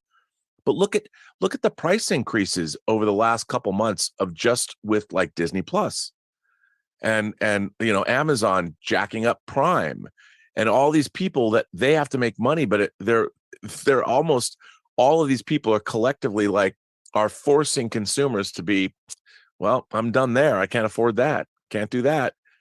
And I think it's going to be, they're going to keep trying to do this, but eventually it's not going to work because people are just going to run out of money to spend.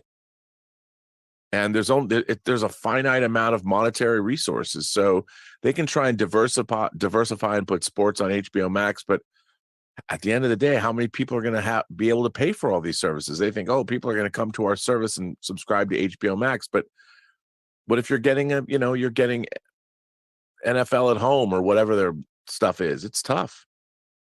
It's rough. And I think eventually it's not going to work. Eventually there's going to be, it's already happening. And like, yeah, having a movie collection, I have all the movies I want, you know, and I can go get whatever I want and watch it. That's all I need to know. I don't need, if streaming went away tomorrow, other than the series like For All Mankind, I'd like to watch that, you know, the new season. But for the most part, I have enough entertainment in my house to watch 2 movies a day for the next 25 years and never have to watch the same thing twice. Which is weird considering that I will never get around to watching all the movies I own and I keep buying them. So what does that say to me about me? It's weird. I mean, that's just movies, right? Right. That's just movies. You could sit down and read books, comic books. I mean, there's everything. I mean, it's really funny. I've been trying to make sure that like on the shelf behind me down here, I have all of the X-Men omnibuses. And the X-Men omnibuses of the X-Men run, you can get you can start with X-Men, Uncanny X-Men, and you can get a full run of all of the X-Men comics. I'm talking about Uncanny and X-Men later, up through about 350, up to issue like 350 in hardcover omnibuses. And then there's various things like New X-Men, and it isn't a continuous run. But I was realizing like, oh my God, like I don't have the Inferno omnibus. I have the let's see. Is this the Inferno? Okay. So I have this first. This is how insane I am. So here's the X-Men hardcover, the original Inferno hardcover. This was published before there was an Inferno omnibus, right? So I'm looking at my X-Men collection. I'm realizing this is out of date. There's the X-Men, there's the prologue or prelude to Inferno that I also have in hardcover, but now there's a prelude to Inferno omnibus that has a lot more stories than the hardcover I have. And then I realized I'm like, oh, there's an Inferno omnibus now. So I got this, I don't know, 15 years ago. It's in beautiful condition, hardcover, expensive. I'm like, I got to get the Inferno omnibus. I can't not have the actual omnibus that has more stuff in here. So I have tons of these Marvel hardcovers that have been turned into omnibuy. And I'm like, I got to go and get the ones that they have more stories in them. And for X-Men, it's like Star Trek for me. I love the X-Men, the comics. And now I'm like, so Fall of the Mutants, Mutant Massacre, Inferno.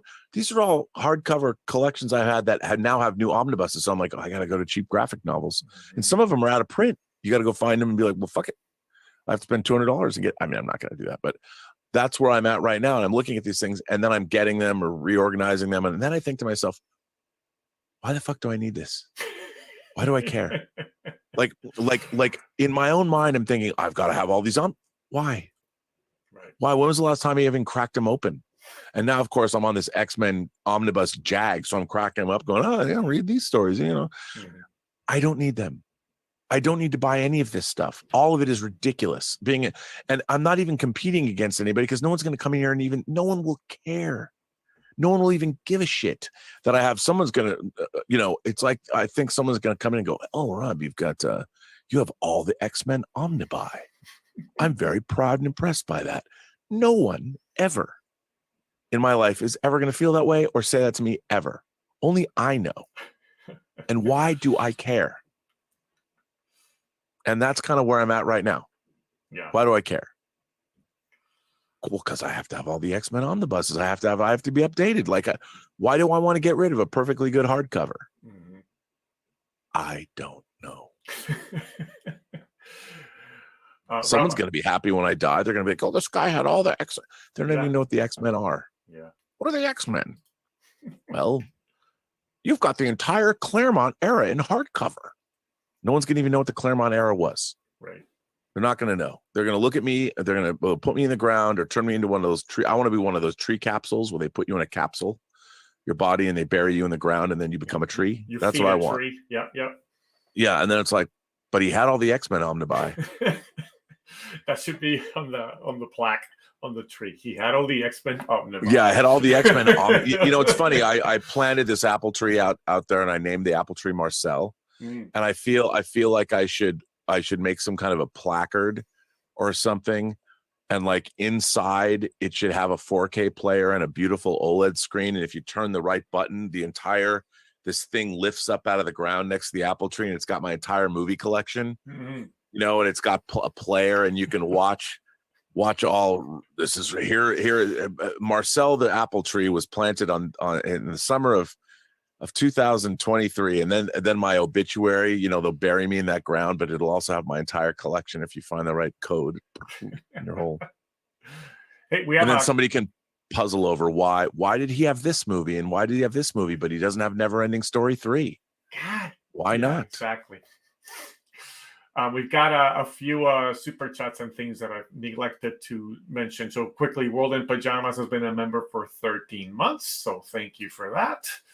Irene Jobson had sent a $5 super chat for the war, hopefully for the nice side. So thank you for that super chat.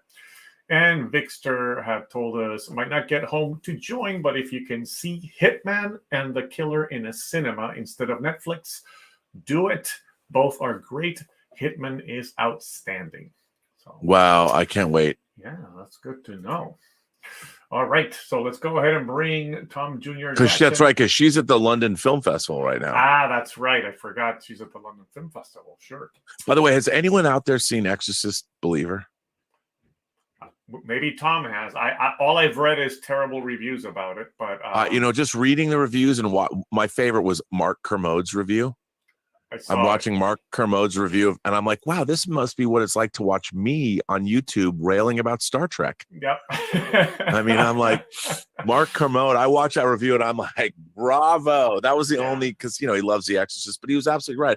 I knew from the trailers, I'm like, what is this drivel? Oh, yeah, you could tell. I'm like, they took all the wrong lessons away from, first of all, who thought it was smart? There's what, 4 Exorcist sequels?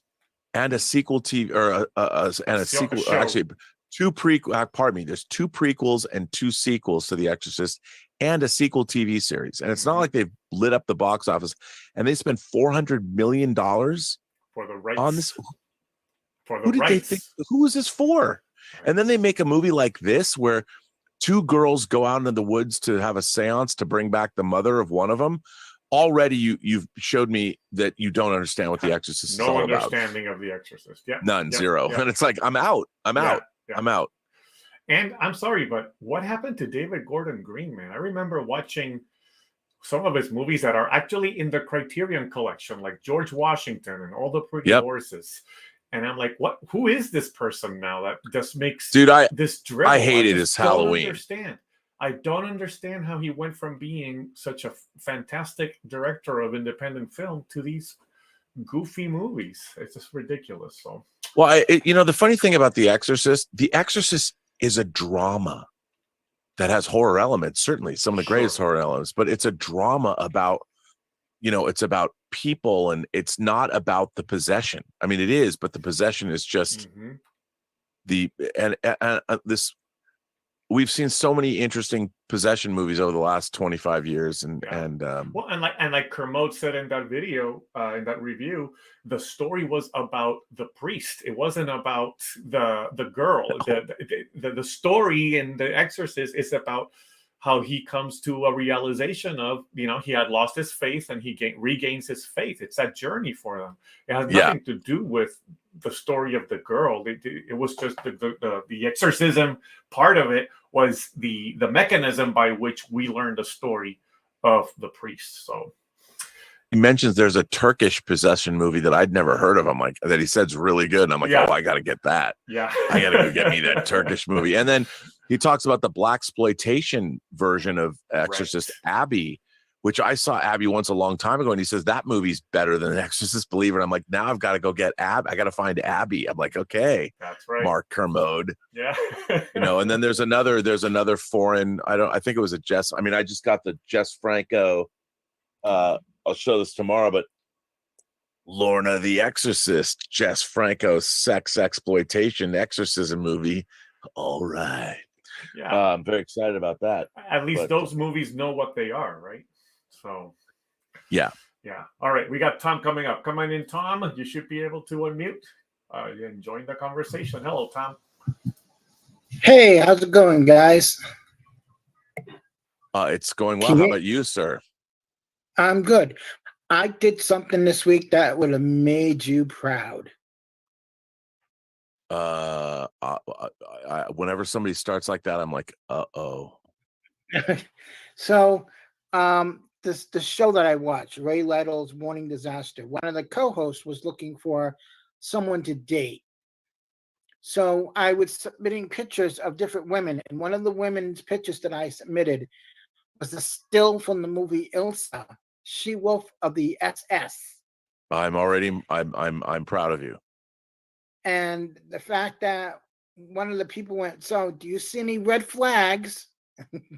And this guy couldn't understand. He goes, well, he couldn't understand what it was. And he's like, well, she's wearing an interesting suit. And like everybody else got what she was. This guy just, and I was dying. Everybody was just dying over. Wow, they brought up, you gotta love an Ilsa reference. Because immediately I was like picking out pictures of like random women, and one of them was like a woman that she had dentures that were inside of an apple, and another woman that was just bald with a what do you call it? A spiked something on the top of her head that had like nails in it. And I sent her all these pictures. Then I sent the picture of Ilsa. And that one just slayed. It just got everybody. I went, yeah. that was the best. It was just, and it was the best way that they ended the show on that day. And I'm like, oh, that's it. That's your closer right there, Ilsa. Yeah. So that's just funny that someone's making Ilsa jokes now. Yeah. I just love the fact that I did that. I was like, I want to see how this plays out. And I sent it in, and yeah, they love that. So how have you been, Rob? Well, this week was busy. There's a lot going on. I've been good. I just feel a little I will say, I've talked about this audio commentary thing that we're doing. The audio drama. We recorded the proof of concept yesterday. Nice. And it went really, really well. And is there a show tonight? Yes. I mean, if wants to do it, yeah, there's a show tonight. And Lael, yeah. 100%. You know what? I was listening to the audio book for Day of the Doctor Who 50th anniversary episode they novelized it. So I was listening to the audio book. And I love the audiobook. I mean, I love the 50th anniversary, but the audiobook had so much more in it. They acknowledge the Peter Cushing Doctor Who movies Yeah, in that's such an cool. interesting way, because they have this it's called the Black Archive, and there are these two posters in it of the movie, and they're like, oh yeah, the those movies there were made, and even Peter Cushing used one of the actual coats from the Doctor. The Doctor lent it to him. The Doctor loved it. Yeah, and they were all good friends, and it's just really funny how they just snuck that in. That's the Star Wars guy. That the companion was like, that's the guy from Star Wars. Yes, it is. So it was really interesting how they put that into it at one point, and there was another point where they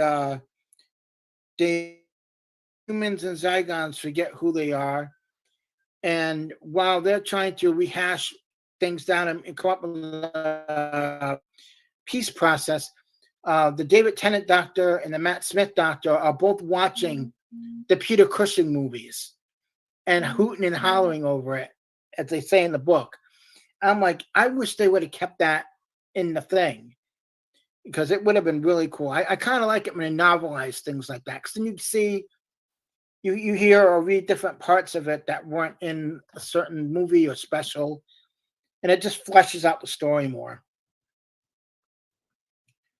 Yeah, So, I mean, yeah. I haven't heard. I love that Day of the Doctor storyline, you know, and I have it in 3D. yeah, that you have it's a The Blu-ray, 3D right? is amazing for it. Yeah. Yeah, I really liked it, and yeah, I haven't heard obviously the audiobook, but I'm definitely interested in. I would listen to that.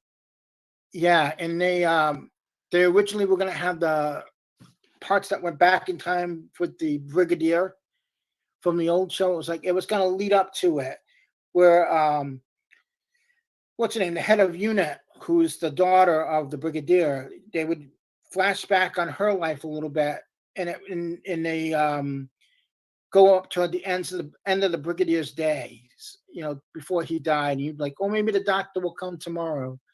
And it was the most heartbreaking scene in it. I'm like, oh my God, this would have killed everybody if they put that in the special. But unfortunately, the guy had passed on like maybe 2 years before. Yeah. 2-3 years before the thing came out.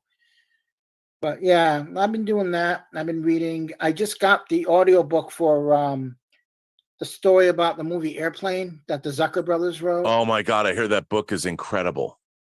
And I can't wait to listen to that. I just got a new Funko Pop box today, and I got my X-Men 97 shirt with it. Wow. Yeah, X-Men 97. And that was the box this month. I And love it came what with Mondo, you know, what they're doing with Mondo, and Funko bought Mondo. I love what they're doing with their X-Men, the animated X-Men line.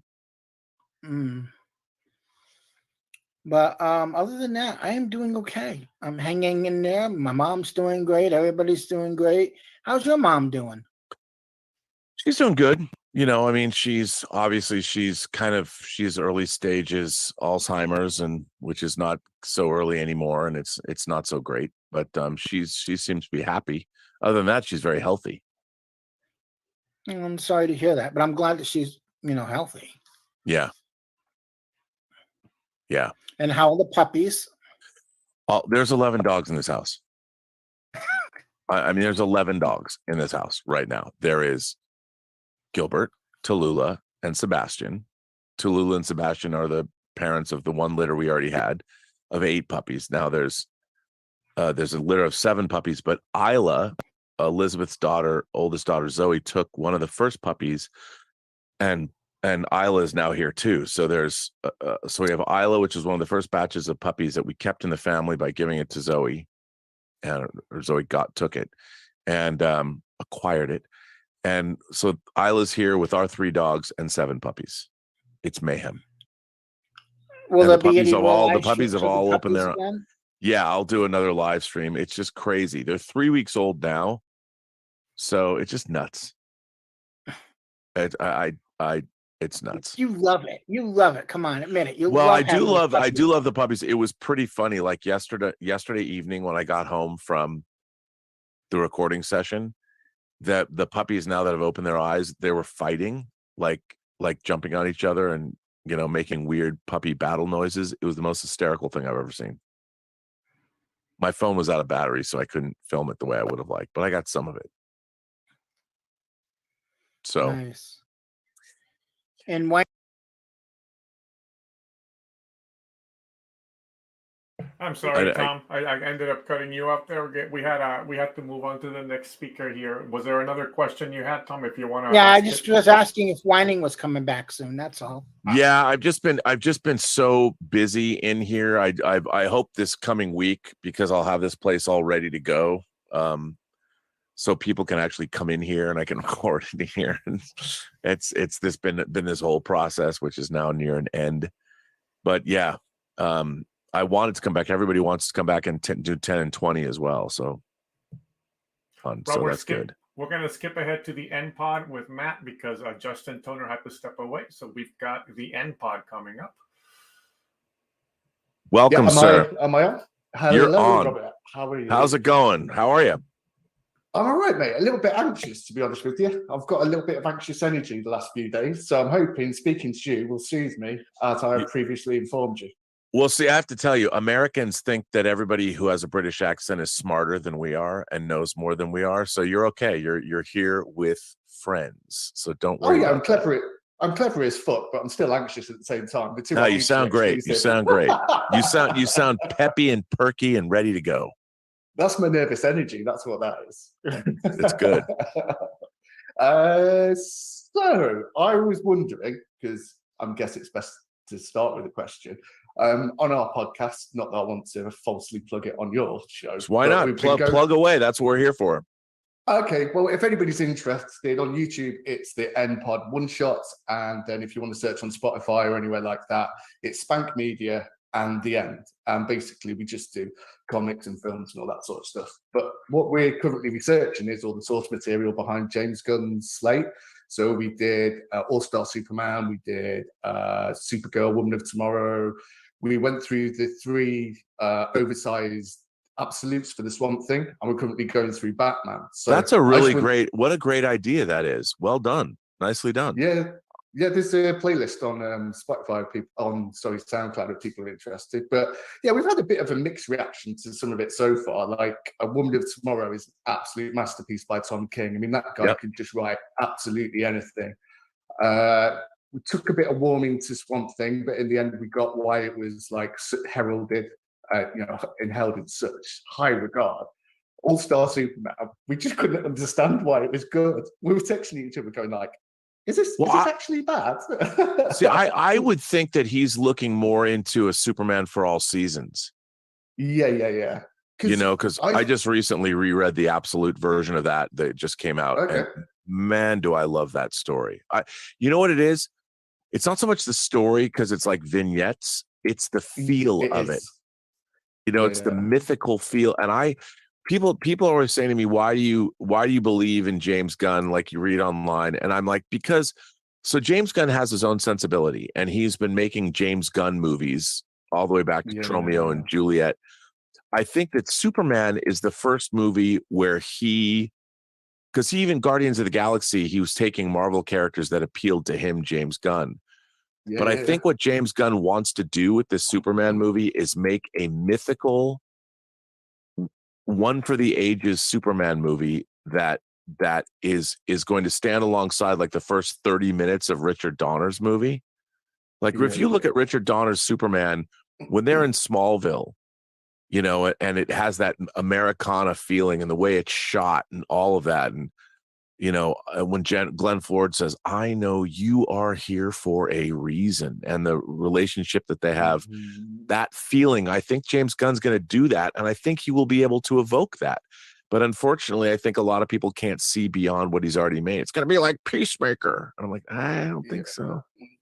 I think as well with All-Star Superman, the separation and the sort of duplicity of Clark Kent and Superman, that was one of the things that I could see the Richard Donner element in All-Star Superman. But as you said, it's more sort of like vignettes, and it's very referential. I've being someone that's not very well read on Superman at all, I felt like there was a lot of context and there was a lot of subtext to almost all of the vignettes, and it didn't seem like a comprehensive story. So yeah, I mean, I agree with what you said. This seems like a very strange starting point, if indeed it is. But yeah, there's probably, like I said, I've not read enough Superman to know one way or the other. Well, you know, it's funny. There's a Superman story I always keep going back to, and I forget who wrote it. But in the story, you realize that Superman, Kal-El, he wants Clark Kent to be a really good reporter. Like he's not just using Clark Kent as a mask to hide. He still wants Clark Kent to be legitimately a great reporter. And you saw this like in the 50s, the Adventures of Superman series with George Reeves. But so in this comic book story, he really wants to go to Europe to cover this event. And he could just fly there as Superman, but if no one knew how he got there, he could never file the story. So he has to go through proper channels. And Perry White's like, ugh. All right, Kent, you want to go cover this story? You have to do these 3 stories for me. One's a football, high school ball game, and one's an opening of a supermarket. Some of these mundane stories. And he goes, you cover these 3 stories and you get these stories into me tonight. You can go take this European trip or wherever. And what ends up happening is like the Toy Man comes and attacks Metropolis. All this terrible stuff happens. And Superman has to save the day 3 times. So he doesn't get to file any of the stories at all. And he's kind of dejected. And he's like, damn it, I really wanted to do this. And then Perry White's like, Kent, you did a great job. You can go to Europe. And it turns out that it's Lois Lane, because they're married, went out and covered the stories for him because she knew that he had to save the city, and filed the stories for him so he can be the reporter that he is. And I'm like, that to me is not a story I think fans would be like, oh, great. But to me, it was the essence of who Superman is. And I think that we need to see more of that. And we need, and we got a little bit of that in Superman and Lois, the new Superman and Lois. But I think a movie still has to be a movie. It's got to be mythical. It's got to be big. Yeah. So. Yeah. And with the omnibuses, I'm exactly the same as you, where I think I've noticed a switch as well, where since it went from Diamond to Penguin Random House, because I think Penguin Random House have a lot more warehouse space. Right. But prior to that, it's not even FOMO. You were having to buy them before they hit the shelves because they were on such limited numbers, they would be out of stock and out of print before they hit it. And then, like everything else, like gig tickets or anything, then you get scalpers coming in. So it's kind of, I don't know if I want this. If I don't get it now, then I'll never be able to get it. But I think I've noticed a bit of a change now. Penguin Random House has had a year or 2 to get to grips with it, because you can actually get a lot more stuff currently on Amazon. So I've not been in such a big rush. But I know, like, the 5th X-Men, Uncanny X-Men, wasn't it? Came out, the Trial of Magneto. It just came out recently. Yeah. And I've not panic bought that yet. I know it'll take me one omnibus of missing out before I get back into my old habits, but I feel a bit calmer with the whole process now. But it's funny that you say that. I mean, me too. I'm like thinking, because I really want the Micronauts and the ROM Space Knight omnibuses, and I'm like, do I have to pre-order these? Like, oh my god! And it's such a weird, because I don't have Absolute Transmetropolitan 3, and I'm like, I don't know why I didn't get it. And I don't need a first edition of an Absolute version necessarily. I love the Absolute format, like the Absolute Swamp Thing, the Len Wein, Bernie Wrightson Swamp Thing that just came out is awesome. And a lot of people bitch and moan and complain about, oh, they recolored these things. Well, they had to, because the newsprint, those recolored Absolute, the 4 Absolute Swamp Things are must-owns in my mind. They're just must-owns. They're so good. The Bernie Wrightson aren't, even the Len Wein, going in those old stories.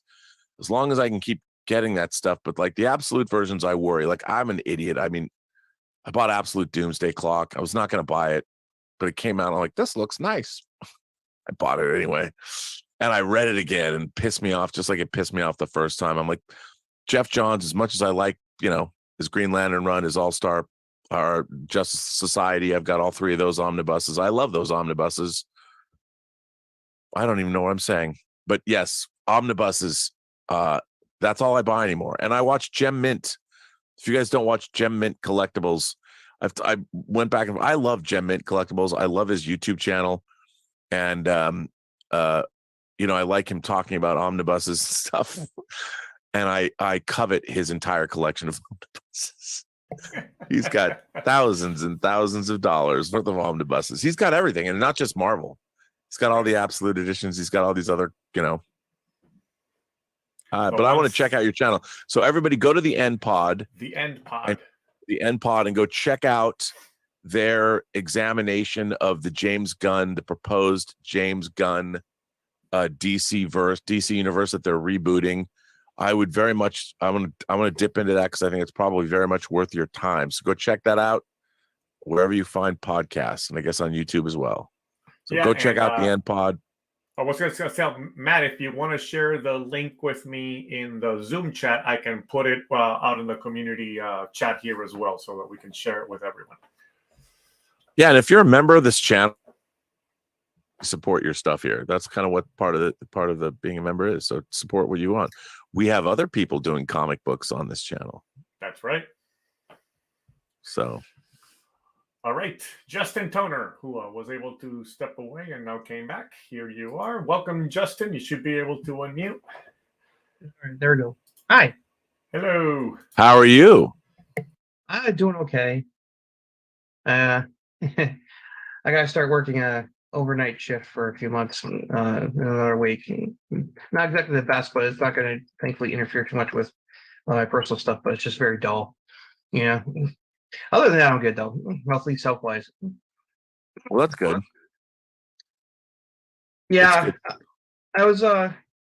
Everyone's pretty much talked about Ahsoka stuff. I mean, I enjoyed some of the show, but I also had to agree with some of the criticisms. So I'm just, you know, I think Julian said it best. Is that it felt a little too inside Star Wars, because like if I didn't know about like the Mortis stuff and other things that happened in Clone Wars or Rebels, I would have been completely lost. Because it's like.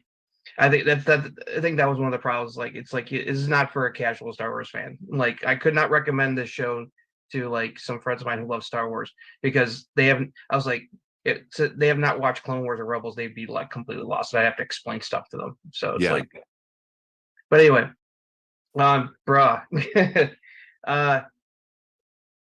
physical release this past week, dude. Cow Factory Keto, man, they're just like, I mean, everybody shout. How about that double disc 4K Warriors set from Arrow? Warriors, my favorite movies, man. I'm like, and I just got the set from Imprint down in the. I mean, it's cool, but like Arrow set. Yeah, I'm glad for someone who doesn't. You know, I don't get a lot of the foreign release stuff since I don't have like a region 3 player yet, except if it's like a 4K. So I was glad like the Warriors thing was announced that it's going to be US release. So it's like, man, I can get my hands on. But like the shout, I was like, go like, whoa. It's like Point Break 4K, Clue 4K. Bro, come on. Insane. I mean, and even Vinegar Syndrome, blood sucking freaks in 4K. I knew you would be like, I was like, I got to tell Rob. It's like you did. I mean, I didn't even look there, and all these companies, embarrassment of riches. Even High Tension coming out from Second Sight, which I think is only I mean, I'll buy anything from Second Sight, even if it's just Blu-ray only, if it's 4K or Blu-ray. JFK and the Dead Zone are coming in 4K too. It's like, yeah, I mean, and that's the start of a relationship with Oliver Stone, beginning with Natural Born Killers. And yeah, Kino Lorber's putting all this stuff. They're just killing it. Face off in 4K. Bro, here's the thing. This is the thing I don't get. So Kino Lorber has been releasing all this stuff from Paramount's library. Yeah. How can Paramount not want to release Face Off? I don't understand. That it's like, yeah, it's over the top cheesy, but it's like people love that movie. But it's John Woo. It's the only real American. I mean, I think it's so cool. To me, they bring John Woo to America, and they never let him be John Woo. They shackled him. They shackled him on Hard Target. I mean, I like Hard Target, but like I like Hard Target as a Van Damme movie. But I agree, it's like, you know, like they hampered him on that one, and then it's like. And Broken Arrow, he's like locked out of the edit bay. But Face Off is the total John Woo experience, and now I cannot wait to see Silent Night with Joe Kinnaman. Have you seen the trailer? No. So John Woo has made a new American movie called Silent Night. No dialogue. No dialogue in the whole movie. That's bold. That's bold. And Joe Kinnaman stars as a guy, apparently, judging from the trailer, a gang battle or something in his neighborhood leaves his young son dead. And Joe Kinnaman goes on a kill crazy rampage to take revenge. I'm like, I watched the trailer. I'm like, fuck yeah, man. Count me in. And he loses his ability to speak, which plays into the Silent Night thing. Okay. Oh, is that what it is? Okay, that's why. And it's Joe Kinnaman, my shot man. Like in the throat or something, and so he can't speak, and so that's kind of what plays into it. I hope at the end he says, "Get your damn hands off me," or "Get your dirty hands off me, you damn dirty apes." At the end. No, maybe not. I also saw a movie that a friend of mine introduced me that was, I can't remember, it was put out by Criterion. Classic 60s British movie, Peeping Tom. Which, by the way, got announced also coming out on 4K this week. Yeah, from Studio K. That's UK though, so hopefully that 4K. Oh, it's interesting because I have the Blu-ray, a really nice slipcase Blu-ray from England, Region B. Yeah. I don't believe that's ever even come out in this country. Has it come out on any high def format here? I don't know. Did you watch the movie? Yeah, it was great. Bro, that movie is fucked up. That guy, it's such an early prototype for like this, like the serial killer kind of film. Oh yeah, I mean, if you guys, and what's so funny is like Michael Powell, who directed like the Powell and Pressburger, Tales of Hoffman and Red Shoes and all the movies that they made. Gotta have the perfect shot. He makes this movie about a fucking serial killer that uses a camera to record his victim's death. Yes. At the moment he kills it was him. definitely ahead of its time, man. It's a messed up film, and it's coming out in 4K. Yay! Yeah. I have a beautiful Italian 4-sheet for that movie. Yeah, I'm really hoping for the Clue that they get some really good special features, because Clue has been shat upon on video. Yeah. Clue has never had like any kind of special features on DVD or Blu-ray ever. It's always been a bare bones release. I really hope Shout put some decent special features on there, especially like if they can get their hands on like deleted scenes, especially like the legendary like fourth ending that was shot, but they decided not. Jonathan Lynn decided not to use it. If they can get that on there, bro. It's like Clue fans are going to be over the moon. It's like I mean, we're getting an embarrassment of riches on 4K. Yeah, I'm excited. I'm just like, oh, my wallet. I've just been disappointed for the 100th anniversary of Disney and Warner Brothers how few things we actually wound up getting. Yeah, I mean, like, The Fugitive and a couple other stuff, and this here and there, and that whole like giganto 100-year box set by Disney. It's like that. It's like, no, that it looks cool, but no way I'm going to be paying over $1,000 for that shit. No, it's still. I mean, it's where's 20,000 Leagues Under the Sea and Mary Poppins in 4K? Yeah. No, arguably. Oh God, I would kill for Mary Poppins in 4K because I love Mary Poppins. So I do. I love Mary Poppins and I love 20,000 Leagues Under the Sea. Yeah. Both of those are two of the greatest fantasy films ever made, and they would look fantastic on 4K. And you know what Disney did with Nightmare Before Christmas? That 4K. They do good 4Ks, like the Lion King 4K. I my friends and I watched that when I came out like a few years ago. It is gorgeous. Snow White just came out in 4K. Yeah. It's coming out or it came out this week. I got to get that. But it's exciting times. I can't wait for you to talk to Dieter about all these, because all these like announcements this past week.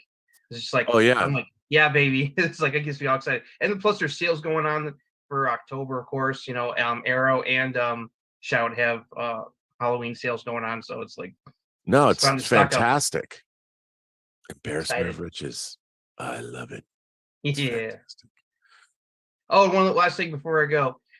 It's still a running joke that comes up, and I don't know if you're ever going to do it. Are you ever going to send me the copy of African Kung Fu Nazis that you own? Yes, and as a matter of fact, it's funny because I had my hand on it just the other day. Because I've been over like my... 3 years. I know, but I have it for you. Don't think I've forgotten. It's still sealed. It's ready to go. I got to get it to you. It was been brought up last couple weeks in the chat during Let's Get Physical Media. I have all of Dieter's discs too. I was moving that stuff around. You just got to get it. Just got to send it out there. Yeah, I was like, I'll throw a party when I have it. I Yeah. love you, Rob. Though. No, I know. I've got it here. I need to send it to you. Mm-hmm. I have All not right, forgotten. thanks a lot. All right, man. Good to see you.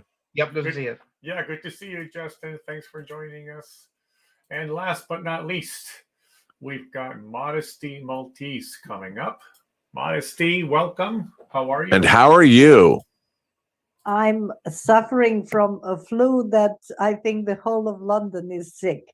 So I succumbed as well. Shout out to for outstanding hairdo. Yeah, her hair is on point. Yeah, it's amazing. I'm going to go back to Ahsoka again. Please do. Because what really, really threw me out of that series is magic. Yeah, that's what you're saying, right? Yeah, I totally agree with you. I mean, you remember how everybody was against midichlorians back in the day? Oh yeah. I want midichlorians back, please. Because that idea makes sense, some sense. This makes no sense because we are now somewhere between Macbeth and Lord of the Rings and all sorts of mishmash. And I hate the Force being magic. I agree. It's not magic. No. It completely destroys the whole law. And also, great Filoni, whatever he created, great, but this is not his franchise. Right. And now it is. Now Lucas is fading into a sort of Force ghost, and now we have reality of Dave Filoni and his vision. And to be honest, the whole ending on this, in this land of fairy tales and the knight in the land of fairy tales all alone with the billowing cape, and Ahsoka who is like tripping on mushrooms, like I don't know what's happening, and she's cool and she's smiling and everything is suddenly great. I mean, please, what's happening here? I can't agree with you more. I mean, this is what I don't understand. In Star Wars and Empire, it's explained that the Force is something that's created by all living things. And if you train, you don't have to be special to tap into the field. You don't have to be, because it's everywhere. But if you want to, through training, you can open yourself up to, meaning it's like any philosophy or anything we have here, Bushido or learning how to train your body or something.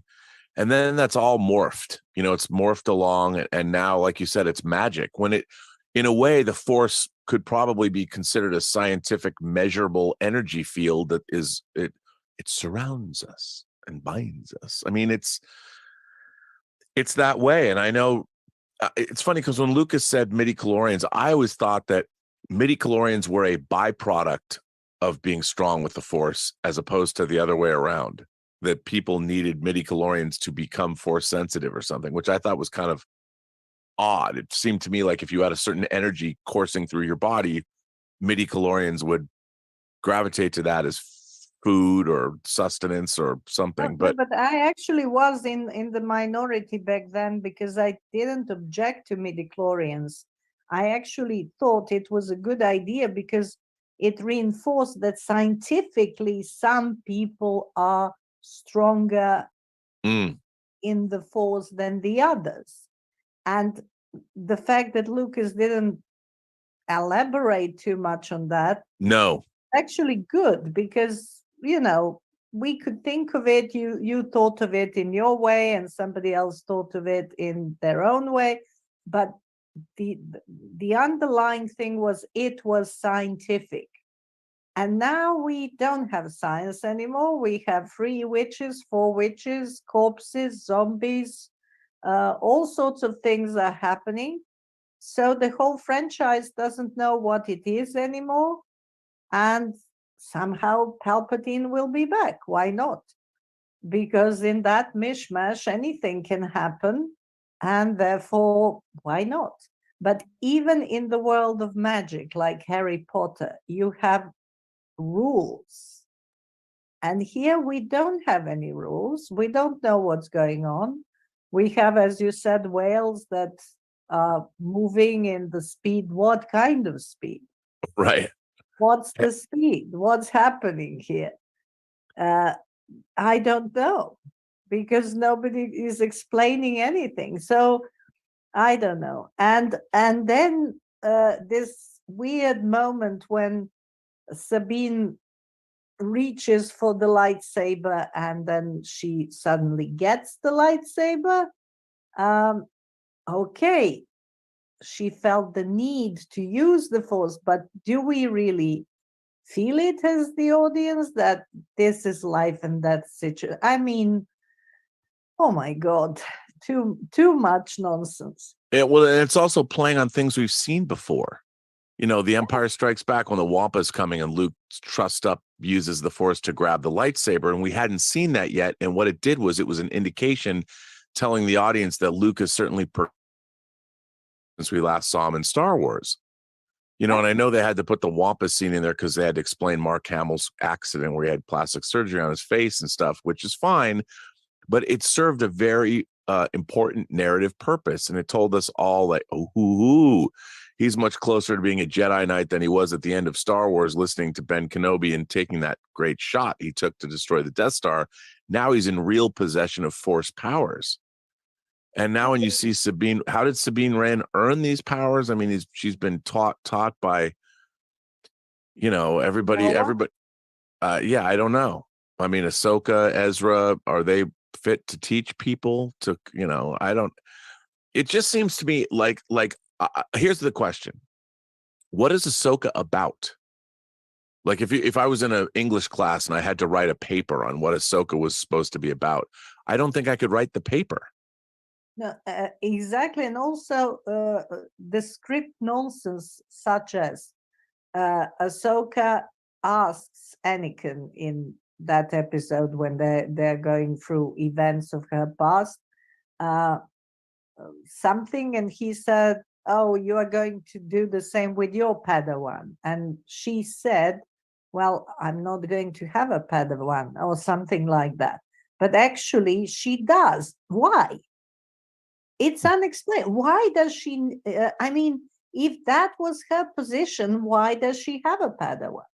I mean, complete nonsense from start to finish. I don't know what's happening, but it's not good.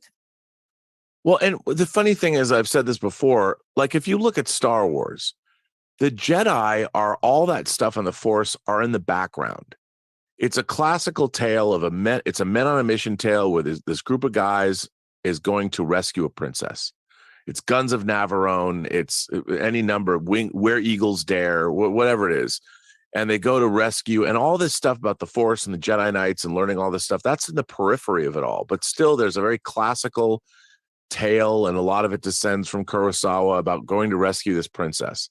Now, I feel like the simple story is missing from all of this, and now it's all about this almost impenetrable lore, and there's actually no story happening, and everybody's reading into what it is. Like you talk to people and they're like, well, this is this way and it's going to be this way because she's here, and I'm like, okay, that's all great supposition, but what's it about?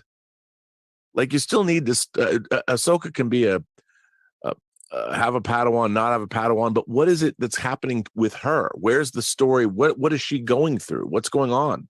And I don't know. I could not tell you what that Ahsoka series, I could tell you what happened in it, but I couldn't tell you what it was about as a story. Because I don't know. I don't know what story was being told there. Oh, can you unmute her? Yeah, we can do that. Hold on a second. Sorry.